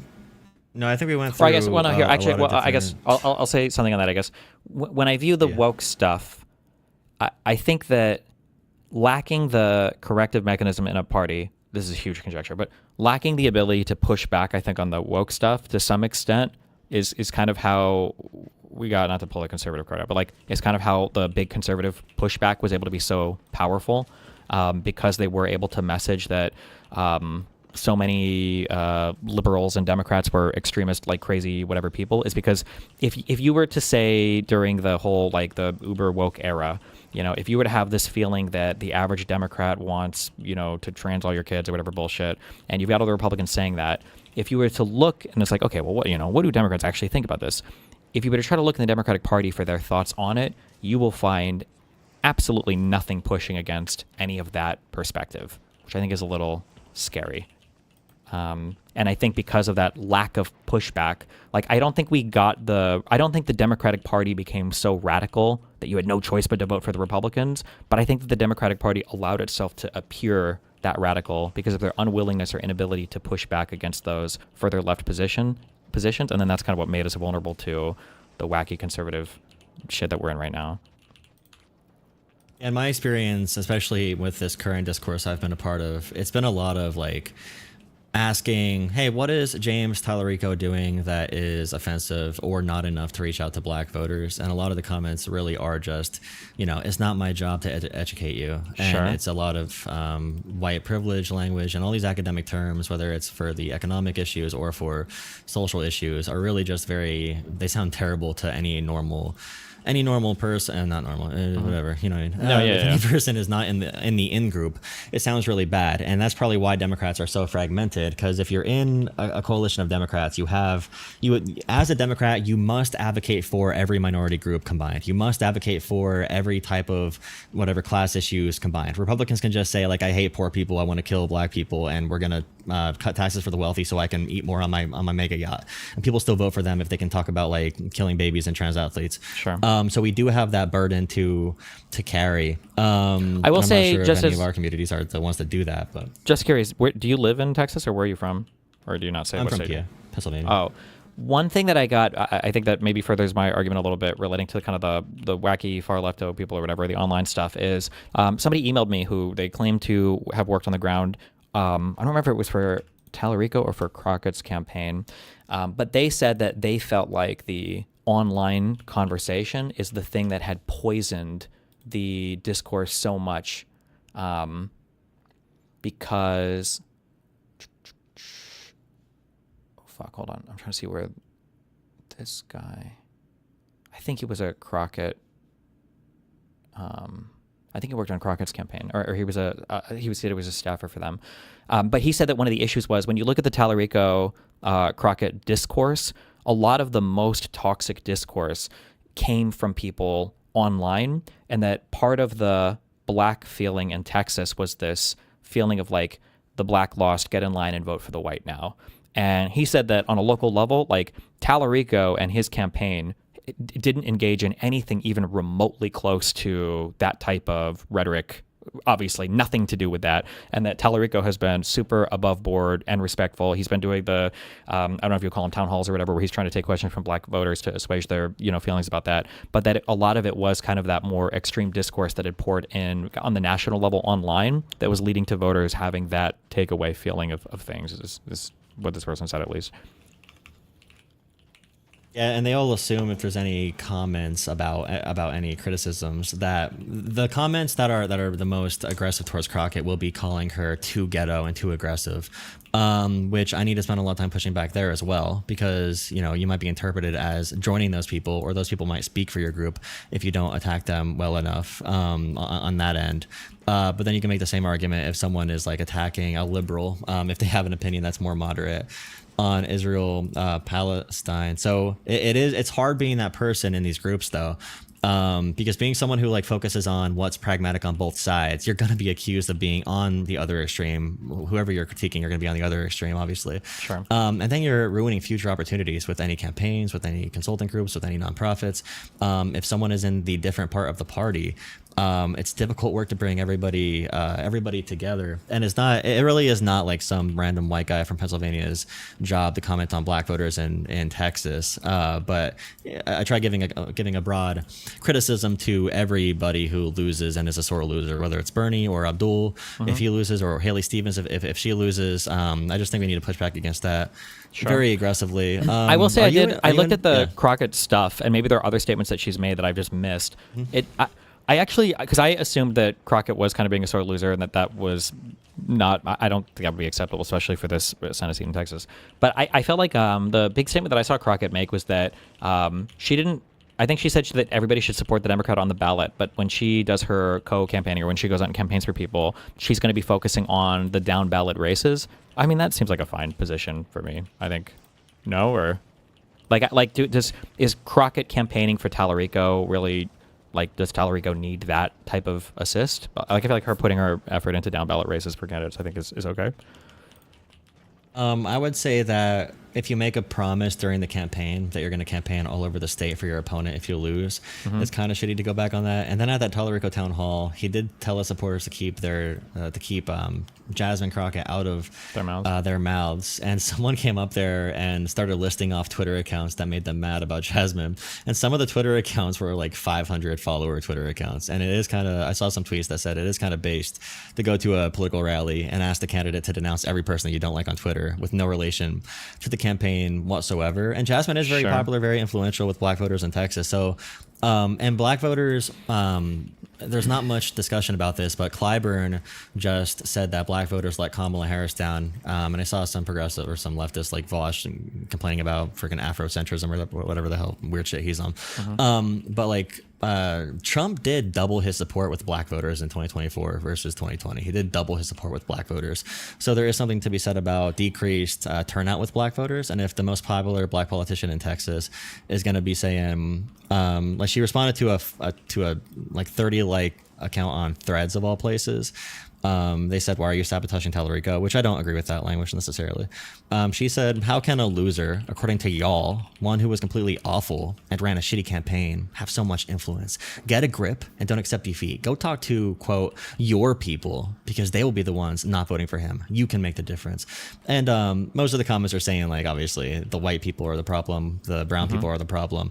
And Jasmine did have that quote in the primary about, or not in the primary, but before the primary, where she said, we need immigrants because black people are done being slaves, which is probably a bad quote to use in a state with a very large Latino voting population. Sure. But yeah, it's obvious that she's reading like online comments and getting upset by them. True. Although I think Crockett maybe should know better. But I mean, it's kind of funny in the exact opposite way of us being able to say, like, well, this is just a 500 follower account. This is online. Like, who cares? Like, I think in real life, people are affected by that stuff quite a bit, right? Like, people will lose their minds over a single person showing up at a town hall or like a Facebook post that's local or whatever. So, I mean, people do see that stuff. And then one thing that I think is a little unfortunate is the Democratic Party does have like a broad voting coalition, like a lot of people, but a lot of these people are sensitive to certain issues, especially racial issues. Yeah. And populists, because I don't know if this is, I would have to think about this. It's probably not true, but the flavors of populism that exist today in the United States take on like a tinge more of like a Marxist or whatever bend, in that a lot of it or all of it is like exclusively kind of like class and elite focused, meaning that I feel like for a lot of the far left people now in the Democratic Party, we don't have any conversations about race anymore. And while we might have gotten a little bit too woke before, like far lefty people are in for a rude awakening, or anybody engaging in populist rhetoric is in for a rude awakening if they think that exclusively talking about class stuff is going to be adequate when it comes to addressing people's feelings about racial stuff in the United States. Like that, like the intersectional analysis, came about because it was a powerful way of understanding different perspectives, because not everybody just feels like, oh, I'm just a working class person or I'm just a poor person or whatever. Like there are different things that people have to be aware of when it comes to talking about people in the U.S. Yeah, and it is colored in America, and people need to be aware of that, where when we talk about welfare, obviously that was the big thing, welfare queens. Welfare was okay if it's for West Virginia. It's not okay if it's for Philadelphia or a black area. Sure. And people on the left do disregard that completely.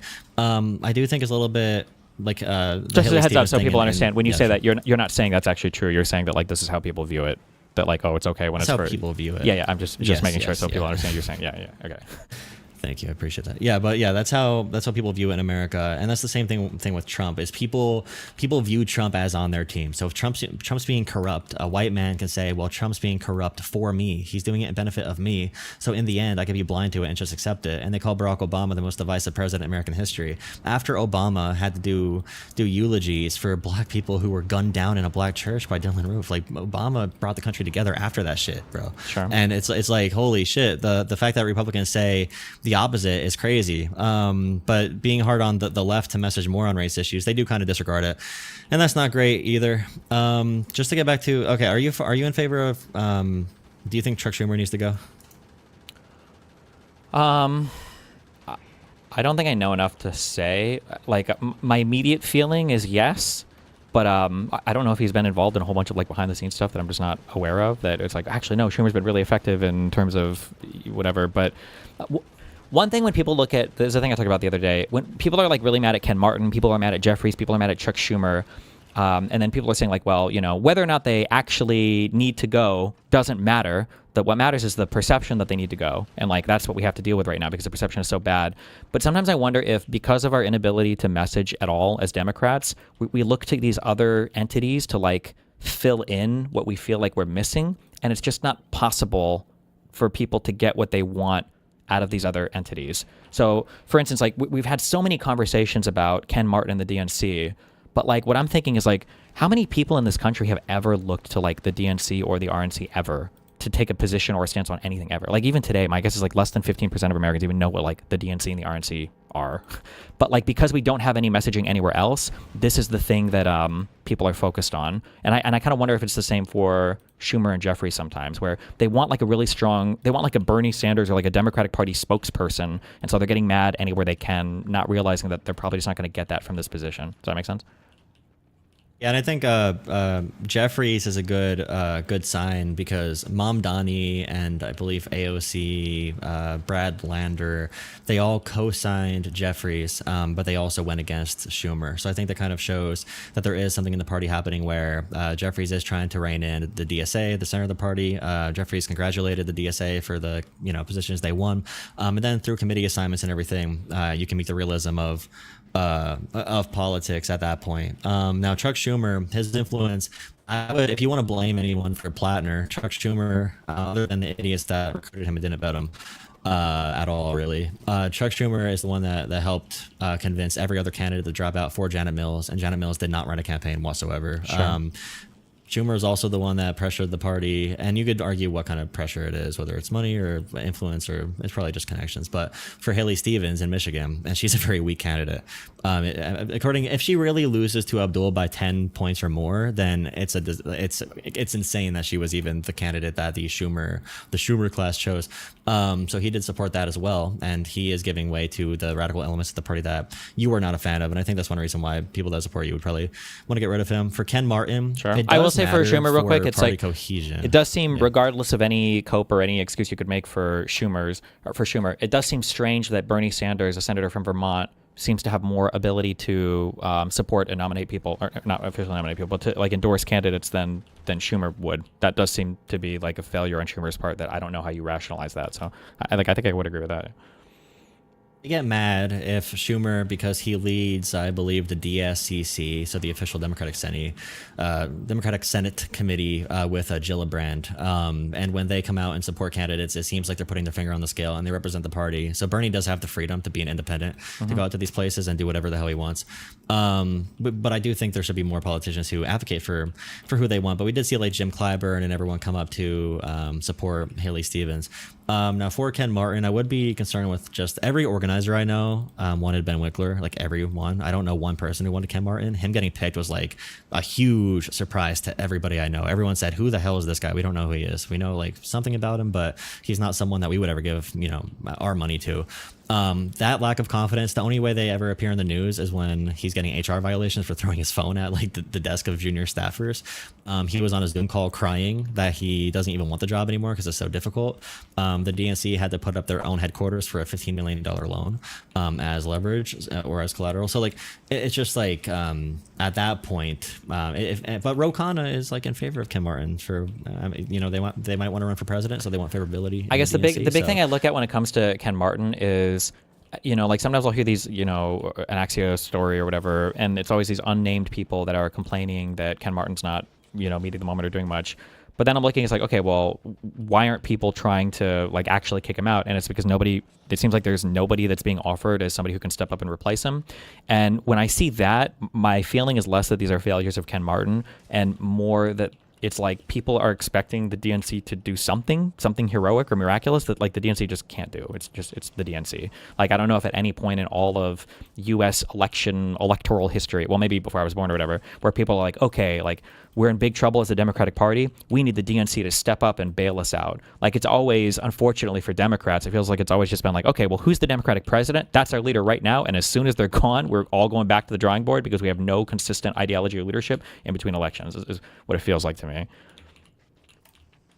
Yeah, that's true. Not to say that Ken Martin is doing a perfect job or that Wickler wouldn't have done better. My understanding is that Martin and Wickler both had impressive backgrounds in terms of like where they come from and what their accomplishments were. And then O'Malley did as well, although a little bit older. But yeah, I don't know what people are expecting the DNC to do. I'm not sure. And we've had good performances in all of our special elections, everything leading up to the moment we're at now. So yeah, I don't know. Well, the DNC is going to come into more play after the midterms, and organizing the primary schedule and keeping everything in line with like state parties and supporting them and the mechanisms of running the primary and keeping our state parties together. They don't do as much with like county level parties or town level parties, but if there is low confidence now, I think that we have to do it sooner rather than later. We don't want to wait until 2027 or 2028. So if he is going to go, and there's reports that he jokes about it all the time, although his term is until like 2029. If he's not confident and he can't raise money, then confidence and raising money are kind of the two main things you need for that position. So that's why I have that position there. Just sure. to reiterate, although I will say, even so though, like wasn't the big fundraiser in the past for like the Democratic Party was Pelosi, and then for the Republicans it was I think it was Marjorie Taylor Greene, were the huge like fundraising people that people could bring in so much money. So again, I'm just not sure. Like again, I'm never going to say we need a weaker DNC. If there's somebody more capable of the job, and if somebody feels like they can be doing a better job, then I think 100%, yeah, we should, obviously sooner rather than in the middle of the general election cycle or whatever. Should we be trying to push this? But I'm curious. Yeah, who's being floated for that position, and then like what are the big changes they would make where they feel like they can do a better job? I just haven't heard that spoken about as much, but. Yeah, there's rumors that Ben Wickler might be looking to run for a Senate seat or something in 2028. So that's interesting. It is different fundraising structure. So we have more money going directly to candidates, directly to like Tallarico. And meanwhile, the RNC will have maybe like, I don't know, $200 million on hand randomly. The DNC is structured a little bit differently. But even in their leadership ranks, with the way they do their nominating conventions and everything, they have all those weird rules for like, we must have this. They have quotas essentially for race and genders of leadership there, which I don't have. I'm not 100% against anything like that. But there is a little bit there with leadership for the party that I think can change and make it more accessible. If I bring a random ass person to a Democratic Party meeting, they might get turned off if they have to acknowledge what land they're on, that we're also not going to give back to whoever it's owed to.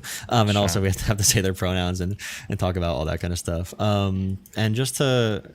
The whole disagreement about this, it's one of those dumb, for everyone, for the audience, it's one of those dumb rhetoric, flattening conversations. I am not a malicious actor on the center or the progressive far left or whatever. I am against both sides. I'm with both sides. My issue was most of the DSA is normal ass people joining the DSA because Zohar Mamdani and Bernie Sanders, and everyone here libbing out too much and saying they're cancers who got to be cut out. And then anybody who has any disagreements at all, even on like Israel, Palestine, they might have some goofy beliefs anywhere. We can't just kick them out and be really thorny and be really unapproachable to those people. And I know you guys operate mainly online, but I mean, I agree with that. I guess if I saw it in my subreddit, I mean, I would speak out against it if I see it. But generally, I feel like most of my criticism, or all of my criticisms, are usually focused on like the actual like leadership people. Like I think I still say pretty often, like I said in this conversation, that the average DSA member even is not like a hardcore fucking tanky commie or whatever. And even their form of, in their mind, like socialism really is probably just like Medicare for all and like a higher minimum wage or something. Yeah, I mean, if I saw a bunch of people in my subreddit who were saying like, like every single person who is like a part of the DSA or votes for Mamdani needs to be kicked out of the party, that would be obviously a ridiculous position. But I mean, I do think that unilateral permission structure is not sustainable, and it can't be that because they treat us as a cancer essentially that they need to excise, right? Would you agree with that? That like Kyle and Crystal and Emma and Matt and all these people basically see the Democratic establishment as people who are to be like rooted out, basically. Well, actually, I think Kyle and Crystal were just on a show where they even said that, like, yeah, these moderate Dems need to all be voted out of the party, basically. We can't bully them into our purist Israel-Palestine position.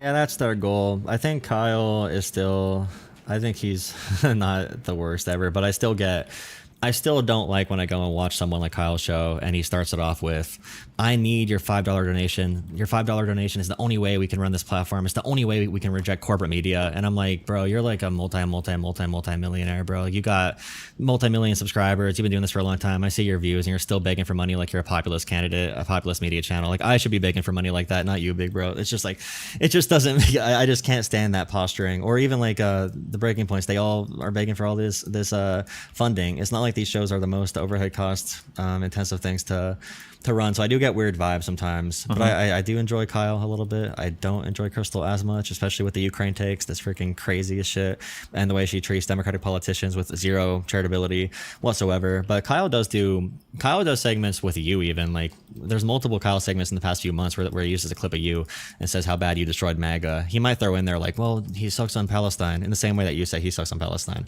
but you might say something somewhat positive. But he does do full segments about you. Do you feel a certain way about that? Do you think he uses it for his advantage there? Yes, 100%. Yeah. Which is why I try to be so careful when it comes to dealing with these people, because people will use my stuff to support their takes, but then anything that would be going against them, they would be completely and totally removed from. This is why, like, even at a time when Kyle was using quite a few clips of mine pretty positively, like, I think he would still avoid like any conversation whatsoever with me. But I think it's because he was worried that I was going to come on and give some type of like big populist pushback, like, or pushback against his kind of like populist ideas or whatever. So he would still avoid those conversations, but he's happy to show my clips when I'm bashing the right. And I'm sure if I would ever bash like the moderate part of the party, I'm sure he would absolutely love those clips as well. I remember watching Hutch and Josiah on Crystal and Kyle and Friends, and the framing was liberal. I'll have to watch that again because they did go on there like I think last year. It was liberal versus leftist in that. I forget how hard they pushed back on Crystal and Kyle, but they have had influence. Unless if do you think in that scenario they invite Hutch and Josiah on because they view it as commentators who will be too weak in responding to them? Yeah, the same way that and that's not even a hit against them. Like I think I served, unfortunately now I say retrospect, I think I served that same function for when I was debating conservatives in my kind of like nice conservative arc.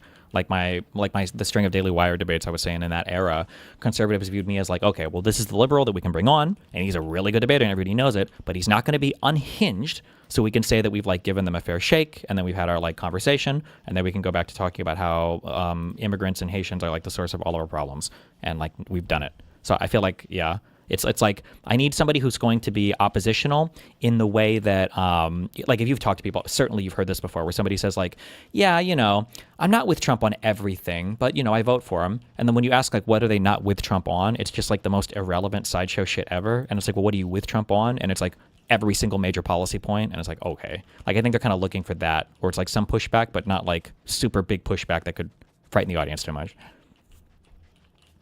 Yeah, it's and I think even part of that, when I talk about the one-way permission structure, part of that is even borne out by the conversations we've had, right? Where Josiah and Pisco both say, like, I need access to this platform because it can do good, and you seem to agree. And I mean, I agree that it does help to have access to that platform, but the people that are giving you access, they know the game they're playing and they're controlling everything. They know that they're bringing you on to show like a good guy, like, well, here are people that are moderates and we'll kind of debate with them, but they're not going to seriously push us because they know that they need access to this platform, but we can seriously push them, and we will continue to do so once they're off the show. So I just don't ever see where that moment comes from that you referenced before, where it's like, okay, but the reason why it's good to have access to these platforms is because when the time comes to make the big ask, then we can finally do it. Well, if they think you're going to do that, they just won't host you. That's also why I asked Pisco in his debate when he was like, well, you know, like these far lefties, like we can have critical conversations with them too. And I was like, what critical conversation have you had with a far lefty ever? And it was nobody, except for like the random small people on Twitter, like Ogre Boy or whatever. Yeah.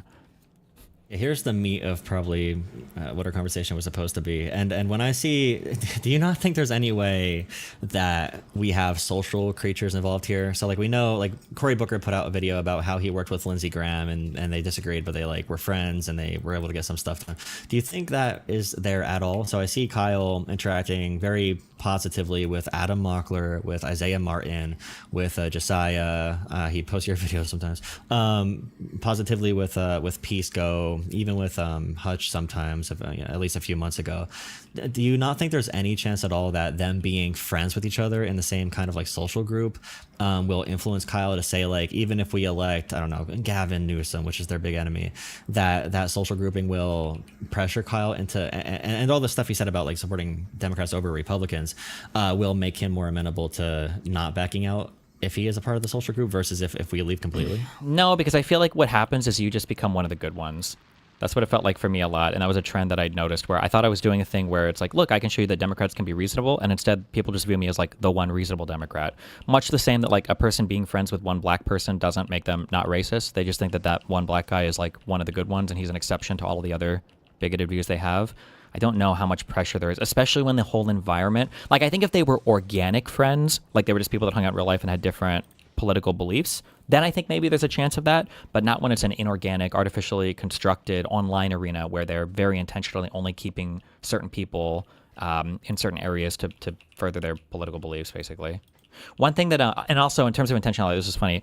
I don't know how true this is, but Lauren told me this a while ago. Lauren Southern told me that when Charlie Kirk would do events, one of the huge things that these conservatives would do is every single time they do any show, any event, anything, anybody, they were so huge on taking pictures with people. Because apparently one of the things that was said was that like if you have a picture with somebody and you post it all over social media, it makes it really difficult for them to backstab you in the future because now you've got all these photos of you shaking hands and being friendly and everything. And it was one of the ways that they kind of like would enforce this group dynamic on each other where it's like, hey, look, we're friends and it's public and everybody knows it. So now you have to act right and you can never like come out against me. And yeah, so I don't know. Yeah, I don't feel like it would be a huge push one way or another. Also, as a quick thing, I have to dip in 20 minutes to talk to Brad. Do you know who, there's a guy in my community called Kafka, and he was wondering if he could join and ask some questions. Is that okay with you or? Yeah, sure. Okay. Yeah, and you don't respond to what I just said. Yeah, go for it, yeah. Can I run the bathroom really quick? Take 1 minute. Go. You don't even have to run. Go for it. No bathroom breaks. Oh, I'll hold it for you, Daddy.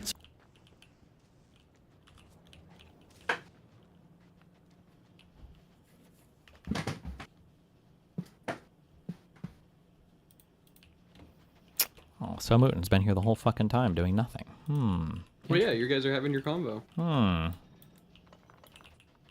to see my cat? No. But sure. Aww. In the box. On top of Legos. Oh, that means you get to dig in around him. That's right.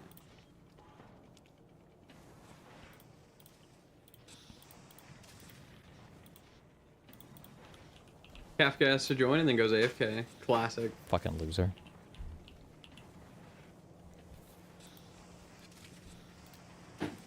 Wait, what is this? Hold on. Oh no, fuck, I'll wait for her. I'm back. Okay. Okay, well. The guy who wanted to talk isn't here. Good, fuck him. Yeah, did you have anything? Or do you think that there... Well, here's a question. Do you think that any of the far left people, I'll start with like, do you think any of them will enthusiastically support Stevens over Rogers or whatever if El Sayed loses the primary?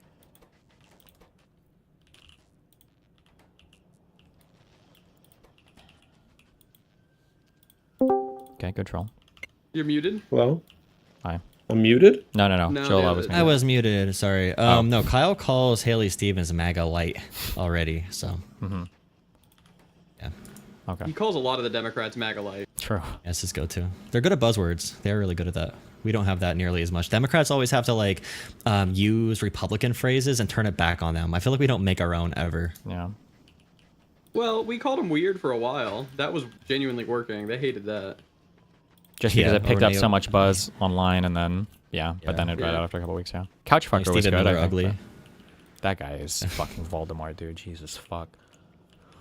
What do you want, Kafka? Hey, so I've been listening to some of your conversations recently, like, and when I'm listening to them, I have a hard time understanding kind of where like the Josiah types are coming from as far as like why they're afraid to kind of be adversarial to the DSA. Is it just, do they think that it's like unnecessary infighting, or like, I don't want to assume bad faith. I'm sure there's some of them out there in bad faith, but like as far as people being worried about punching left, like what do you feel like their motivation there is? To use an analogy with like my like in my personal relationships, it's like you have like a family that needs to come together for something, and some people have really bad views, but you know at the end of the day that you're gonna kind of care for each other and make the right decision for something. Like I know a lot of conservative family members and we came together for tough moments. So I think it's the necessary belief that all of these young people, like when I said earlier that Zoran Mamdani increased youth turnout by like 3 times in 2024 or 2025 versus the last mayoral election in 2020 in 2021, that there's such a huge group that believes already in this idea. We don't want to be too prickly to them as to when they off ramp from a more radical belief, which I had to do. Like I was a Jimmy Dore fan like 2018, 2019 when I was going through college, and I backed off that by listening to freaking the horse guy and a few of y'all who are on here right now. But I understand that if I would have heard that I'm like a toxic cancer, I might not have came off that radical bend the right way towards like more liberal ideology. Well, like I think it's fair to say like maybe we shouldn't call these people Reds and say we need to bring back McCarthyist McCarthyism. language, yeah. Yeah, like I'm okay there, but like I think that like whenever I talk to my communist friends about this kind of stuff, they feel like any amount of kind of like pushback at all is just entirely unwarranted. How dare we? And like I think to me it's kind of a thing where like I expect that from them. Obviously, they support these candidates, but then whenever I hear a lot of sweeping going on for these leftist candidates, a lot of the time it has that same ring of indignation of like why are you so suspicious of Zoran Mandami whenever he's like we've got these like quotes from him saying that he believes in seizing the means of production or something like that. And it's like I think that it's like to me I just like I'm a capitalist avowedly. And so it's like, yeah, that would definitely be something of concern for me. And I would want to hear some kind of, language from him saying like, oh yeah, that was when I was younger. I don't mean that. But instead I see language like, oh, we should just condition our language better, which really makes me feel like I am rightly concerned because these people are saying, oh no, like I get it. You don't like my language, so I'm going to change my language. I get that too, and it's hard because like Kamala Harris's father, I believe, was like a Marxist professor. I think conservatives talk about that a lot. Like a lot of conservatives would run with that, and I don't know how Kamala was when she was like 25, 30, 35, which is the age these guys are in. So I don't know if she was more radical, and now she's in her 50s and she moderated. So it's hard for me to say. I don't know if we have any like historical comparisons. We've had big third party movements like Perot, and most of them were more liberal voters, but they then folded to be more democratic after that. So this is different because it is a group representing themselves as Democrats. It's not like a clear third party like Perot was. But I see what I know what you mean. Yeah. I think also as a quick thing, because, I just want to say real quick, and I somebody emailed me this actually. It's a really good point. I need to talk about this more. Whenever I talk about like a lot of this is not to kill this phrase, which I have, but like this tit for tat kind of behavior or whatever. My goal when I talk about like we need to enforce like a social cost on shitting on moderate Dems, when I say stuff like that, or when I say that we need to hit back on these people, people immediately go to thinking that's like, okay, so you want to basically be at full civil war with these people. We need to get like hardcore, like be ready to fight for our lives in the party and everything. But when I talk about these things, my goal is the exact opposite of that. The idea is that if you know that horrendously shitting on your candidate in the general, on the moderate Dem in the general, is going to lead to huge pushback in the primaries against your candidate, that what's going to happen is you just won't do it. You'll realize like, okay, we have our far left candidates that we want to push, but like we're going to have to do it in a way that still makes us compatible in the generals, because if we don't, there's going to be a huge social cost to pay, because they're enforcing that on their side and we're not enforcing it on our side. I think that if we enforced it on our side, if people like Josiah and Pisco and Destiny and Hutch and Adam Mockler and Brian Tyler Cohen and David Beckham, if all of them were really critical of Crystal and Kyle when they went unhinged on our moderate Dems, I don't think we would go to full-on party civil war. I think that Kyle and Crystal would just be more careful with the way they speak about moderate Dems, which I think would be good. That's like the end goal, I guess, of what I would want. Yeah. Well, and also I think alongside that is I don't see a whole lot of people coming out here and being like, I fucking hate, Zoran Mandami because of his far left socialist ideas. I think it's, or like the DSA people, it's more like, man, these people are using a lot of really like vitriolic rhetoric, and I think it's not like they're like winning in this marketplace of ideas around policy. Their policy provisions are pretty simple. They're not even really that socialist. It's just like we're like a lot of it's centered around like affordability shit, and it doesn't really need to be a socialist position in a lot of ways, in my opinion. I think that they might have more extreme views, but I don't think that those extreme views are like what we're like what's like winning them things, and it's also not the thing that's like harming the Democrats in the same way as like them coming in and saying like Haley Stevens is a bot and paid for APAC shill. Is it Haley Stevens? I'm sorry, what's her first Yeah. name? Steve, Okay. Yeah, Stevens is like a bought and paid for APAC shill. It's like, yeah, holy shit, maybe we don't have that kind of language here. I don't think that has anything to do with them being socialist or like this, like, oh man, we have to adopt some of their ideas so we can compete with them. It's like, no, like they're just shitting on us, and that makes them look good in these I different agree ways. with They're just that. riding the wave, right? Like, My issue is that we can say that, and we don't have the same media infrastructure to respond in the same way.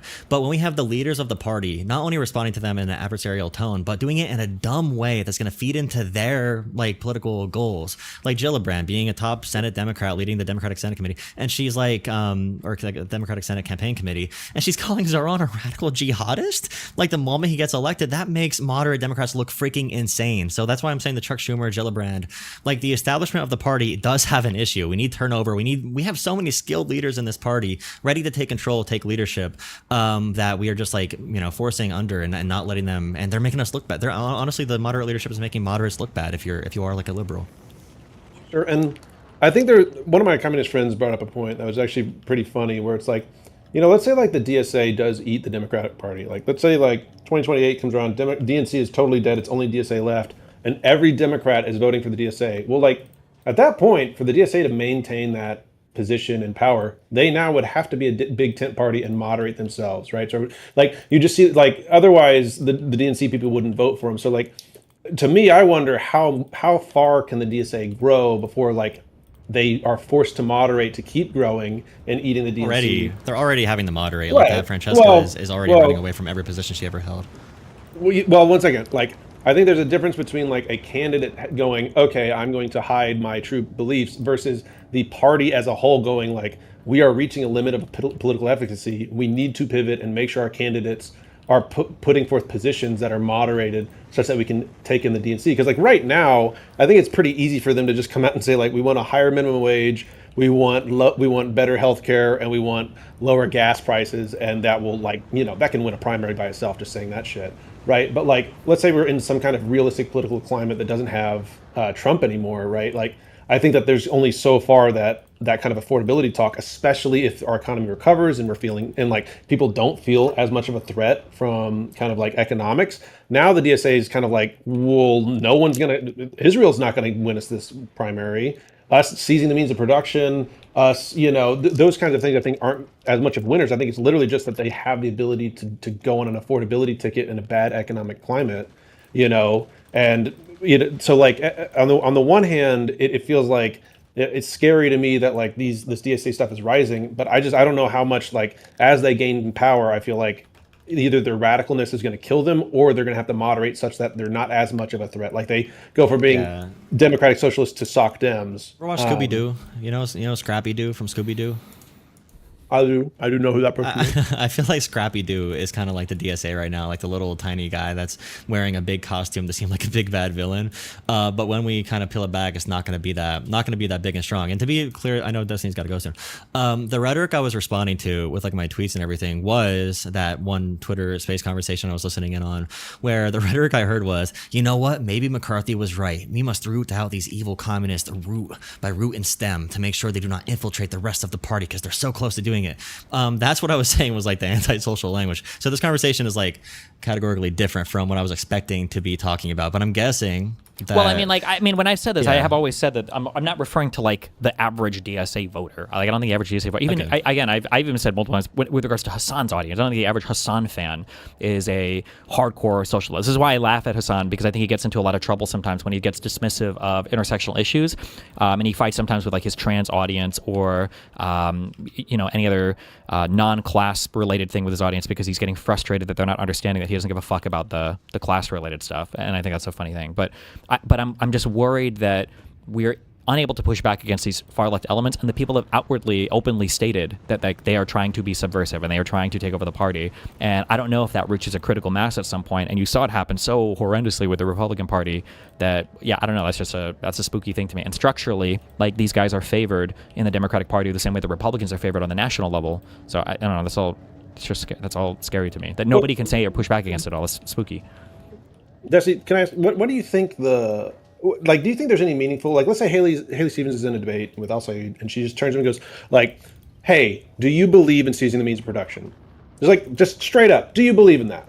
Right? And give those kinds of questions, like, do you think Israel should exist as a state? Right? Where, like, if he gives an answer of, I don't think Israel should be a state, it harms him with people that like Israel. If he says, I do think Israel should be a state, it harms him with leftists. Do you think that, like, those kinds of, like, I want to force you to answer this question to prove just how leftist you are, right?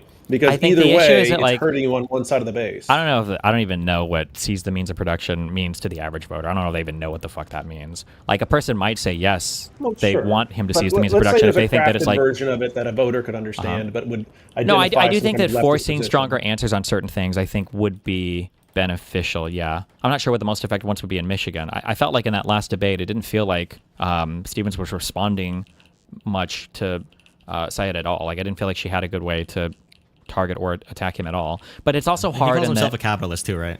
he might, yeah.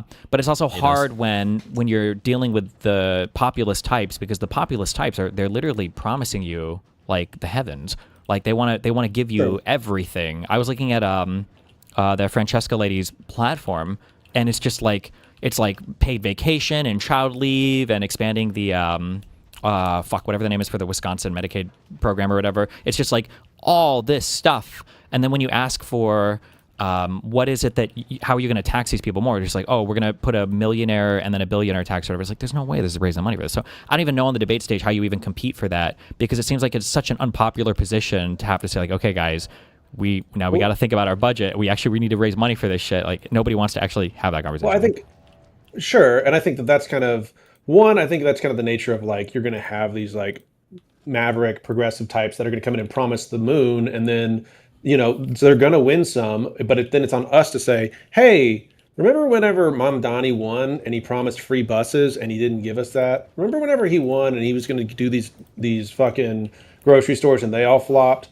right? Because, like, right now, it's sure, like, but I don't even know. I understand what Well, you're saying from a policy level, but I don't even know if that's what the perception of most people is. I think because Mamdani is positioned in such a way that he really doesn't get attacked by anybody, I think most people think that Mamdani is doing, like, a phenomenal job as the mayor of New York City. And I think he's doing a fine job, but, like, he didn't solve the budget problem. He obviously, the free buses and the grocery store thing, I think have both been soft. He's working on the grocery.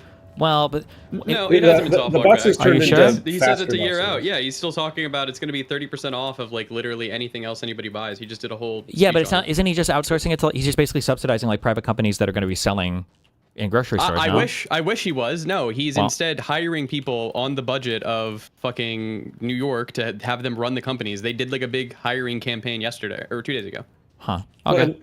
Well, and to be clear, I agree with you in the moment right now that it's not going to be super effective. I'm saying, like, right now, when this lady in Wisconsin, wherever, comes up and says, I don't like the current system, I like a system where we get everything, right? Well, there's nothing for us to really point to say she's wrong, other than, well, we can talk about how feasible it is, but people don't want to hear that conversation.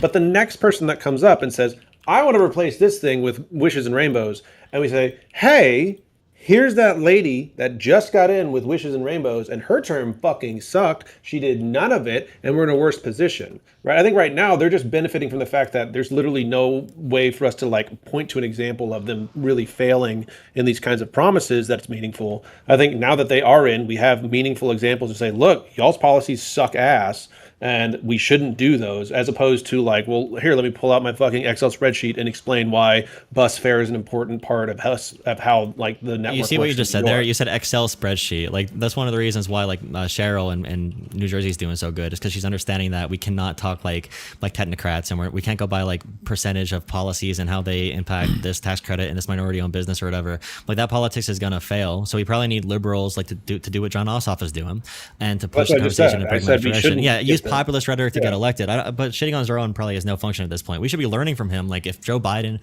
had some way to get credit for the infrastructure package that he gave more money to red states for, that'd be so awesome to have that messaging. And I think the center left can do that. But there's no need for it, because they're 80-year incumbents, and they have their friends. They're hiring their friends, not who's skilled at creating, like, liberal propaganda.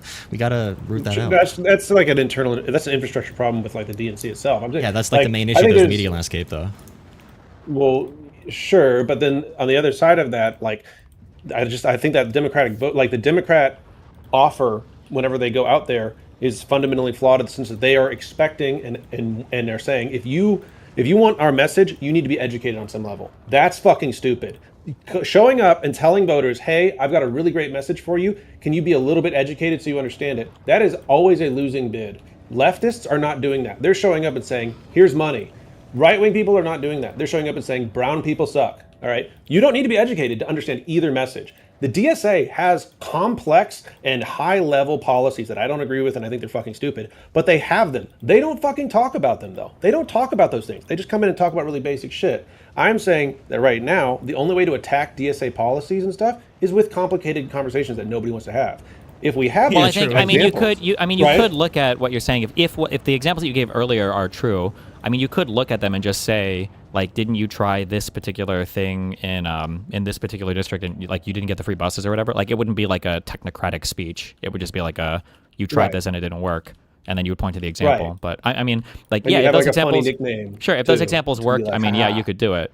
But like, obviously, the whole Democratic establishment is completely lost when it comes to doing messaging right now. So it seems impossible. Well, and I agree with you, but like with Ossoff, with Newsom, I think that we see that we have the fucking, there's a caliber of person within the DNC that has that messaging. And I feel like at the same time, there's this kind of weird, I'm not saying you're doing this right now, but I feel like there's this kind of weird thing where it's like, why aren't these candidates who are like in a political position where they actually have like work to do also coming in and rebuilding the fucking party, right? And I mean, it's just, it feels a little frustrating to me, where it's like, I think you have to be really careful when we analyze how effective people are, because it comes down to how much they've been battle tested, right? So Newsom was good, not because he presented a strong liberal message, but because he presented finally a strong fuck Trump message. And then Ossoff is good because he's a purple senator who is able to present a decently strong kind of Democratic message and also a fuck Trump message, but he hasn't been targeted yet hardcore either, especially by the far left. Like, they're kind of staying away from him. We'll see what these people look like if they get more kind of like center stage. Like if Newsom or Ossoff were to start to run, I imagine the reputations that these people have would start to significantly change, because the far left people hate both of these motherfuckers, absolutely. And you'll start to see the rhetoric pouring on them more. I don't know what that'll look like ultimately, but... Just my last point before I hop off here. Yeah. Can you identify the difference, the disconnect for why you think that conversation with Hutch and Josiah and Pisco was so heated versus the conversation we had, and why? Like, is there a personal thing there, or what do you think the difference is between the tones? The difference is it's probably because you came in hardcore with the intention of trying to convince or persuade me of your particular the idea that you want me to have. And you don't think that you think Pisco is like not doing that in good faith? No, I think he's trying to debate to win.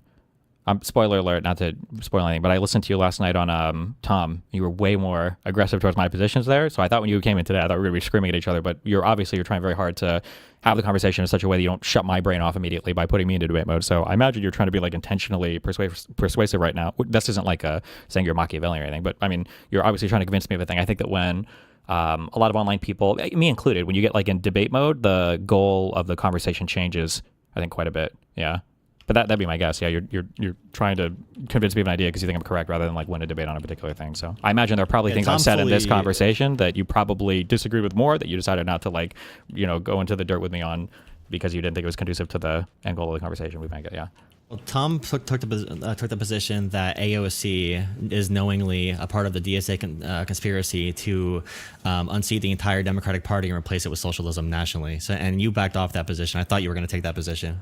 Well, I don't know. So my issue, and this is where the whole, obviously people are mad at me over the JD Vance over AOC clip. My issue is that I don't know if they would provide pushback to it. And it's the fact that you would have a question is kind of what worries me. That, I guess, like, oh man, bro's gonna kill me. If I do like racist or sexist humor on my stream or whatever, if you see a clip or whatever, you can have an opinion. But if you watch me, you don't know what my positions are on these things. It's like, I'm probably not racist, I'm probably not sexist, generally speaking. Like, you know how I feel about communism, you know how I feel about Trump and MAGA, you know how I feel about immigration. So like, I have some leeway to be, like, I think we should have open borders, I think it's good economically, whatever. Like, I can make some statements like this, but people know that I'm not insane. When you look at people like AOC, or if you look at some of these, anybody that's kind of like DSA or DSA aligned, you don't know what their actual beliefs are, because they've never openly or publicly pushed back on kind of the crazier left-leaning elements. And so there's that open question of always like, if this person was in a greater position of power or influence, would they leverage it to wheel in more super extremely left leaning people, and I think that's the fear. Yeah, I have that fear. That's what I consider. Yeah, I don't know, but I'm not sure. Appreciate y'all having me on. I think it might be more productive if we had a conversation. I don't know if Wick gets something like this together, but if we had a more true believer in the DSA as well, so I could kind of push back against both of you at the same time, it might be a little bit easier to find the tension points. But yeah, I appreciate y'all for having me on. Jola Politics, JOLAH Politics on YouTube, and also mainly TikTok. Cool. My new rap song's out, guys, on my YouTube. But yeah, anytime y'all need something or any shows or anything, hit me up. Have a good one. Thanks a lot. Have fun. Be careful. Wait, somebody link his TikTok or YouTube in chat.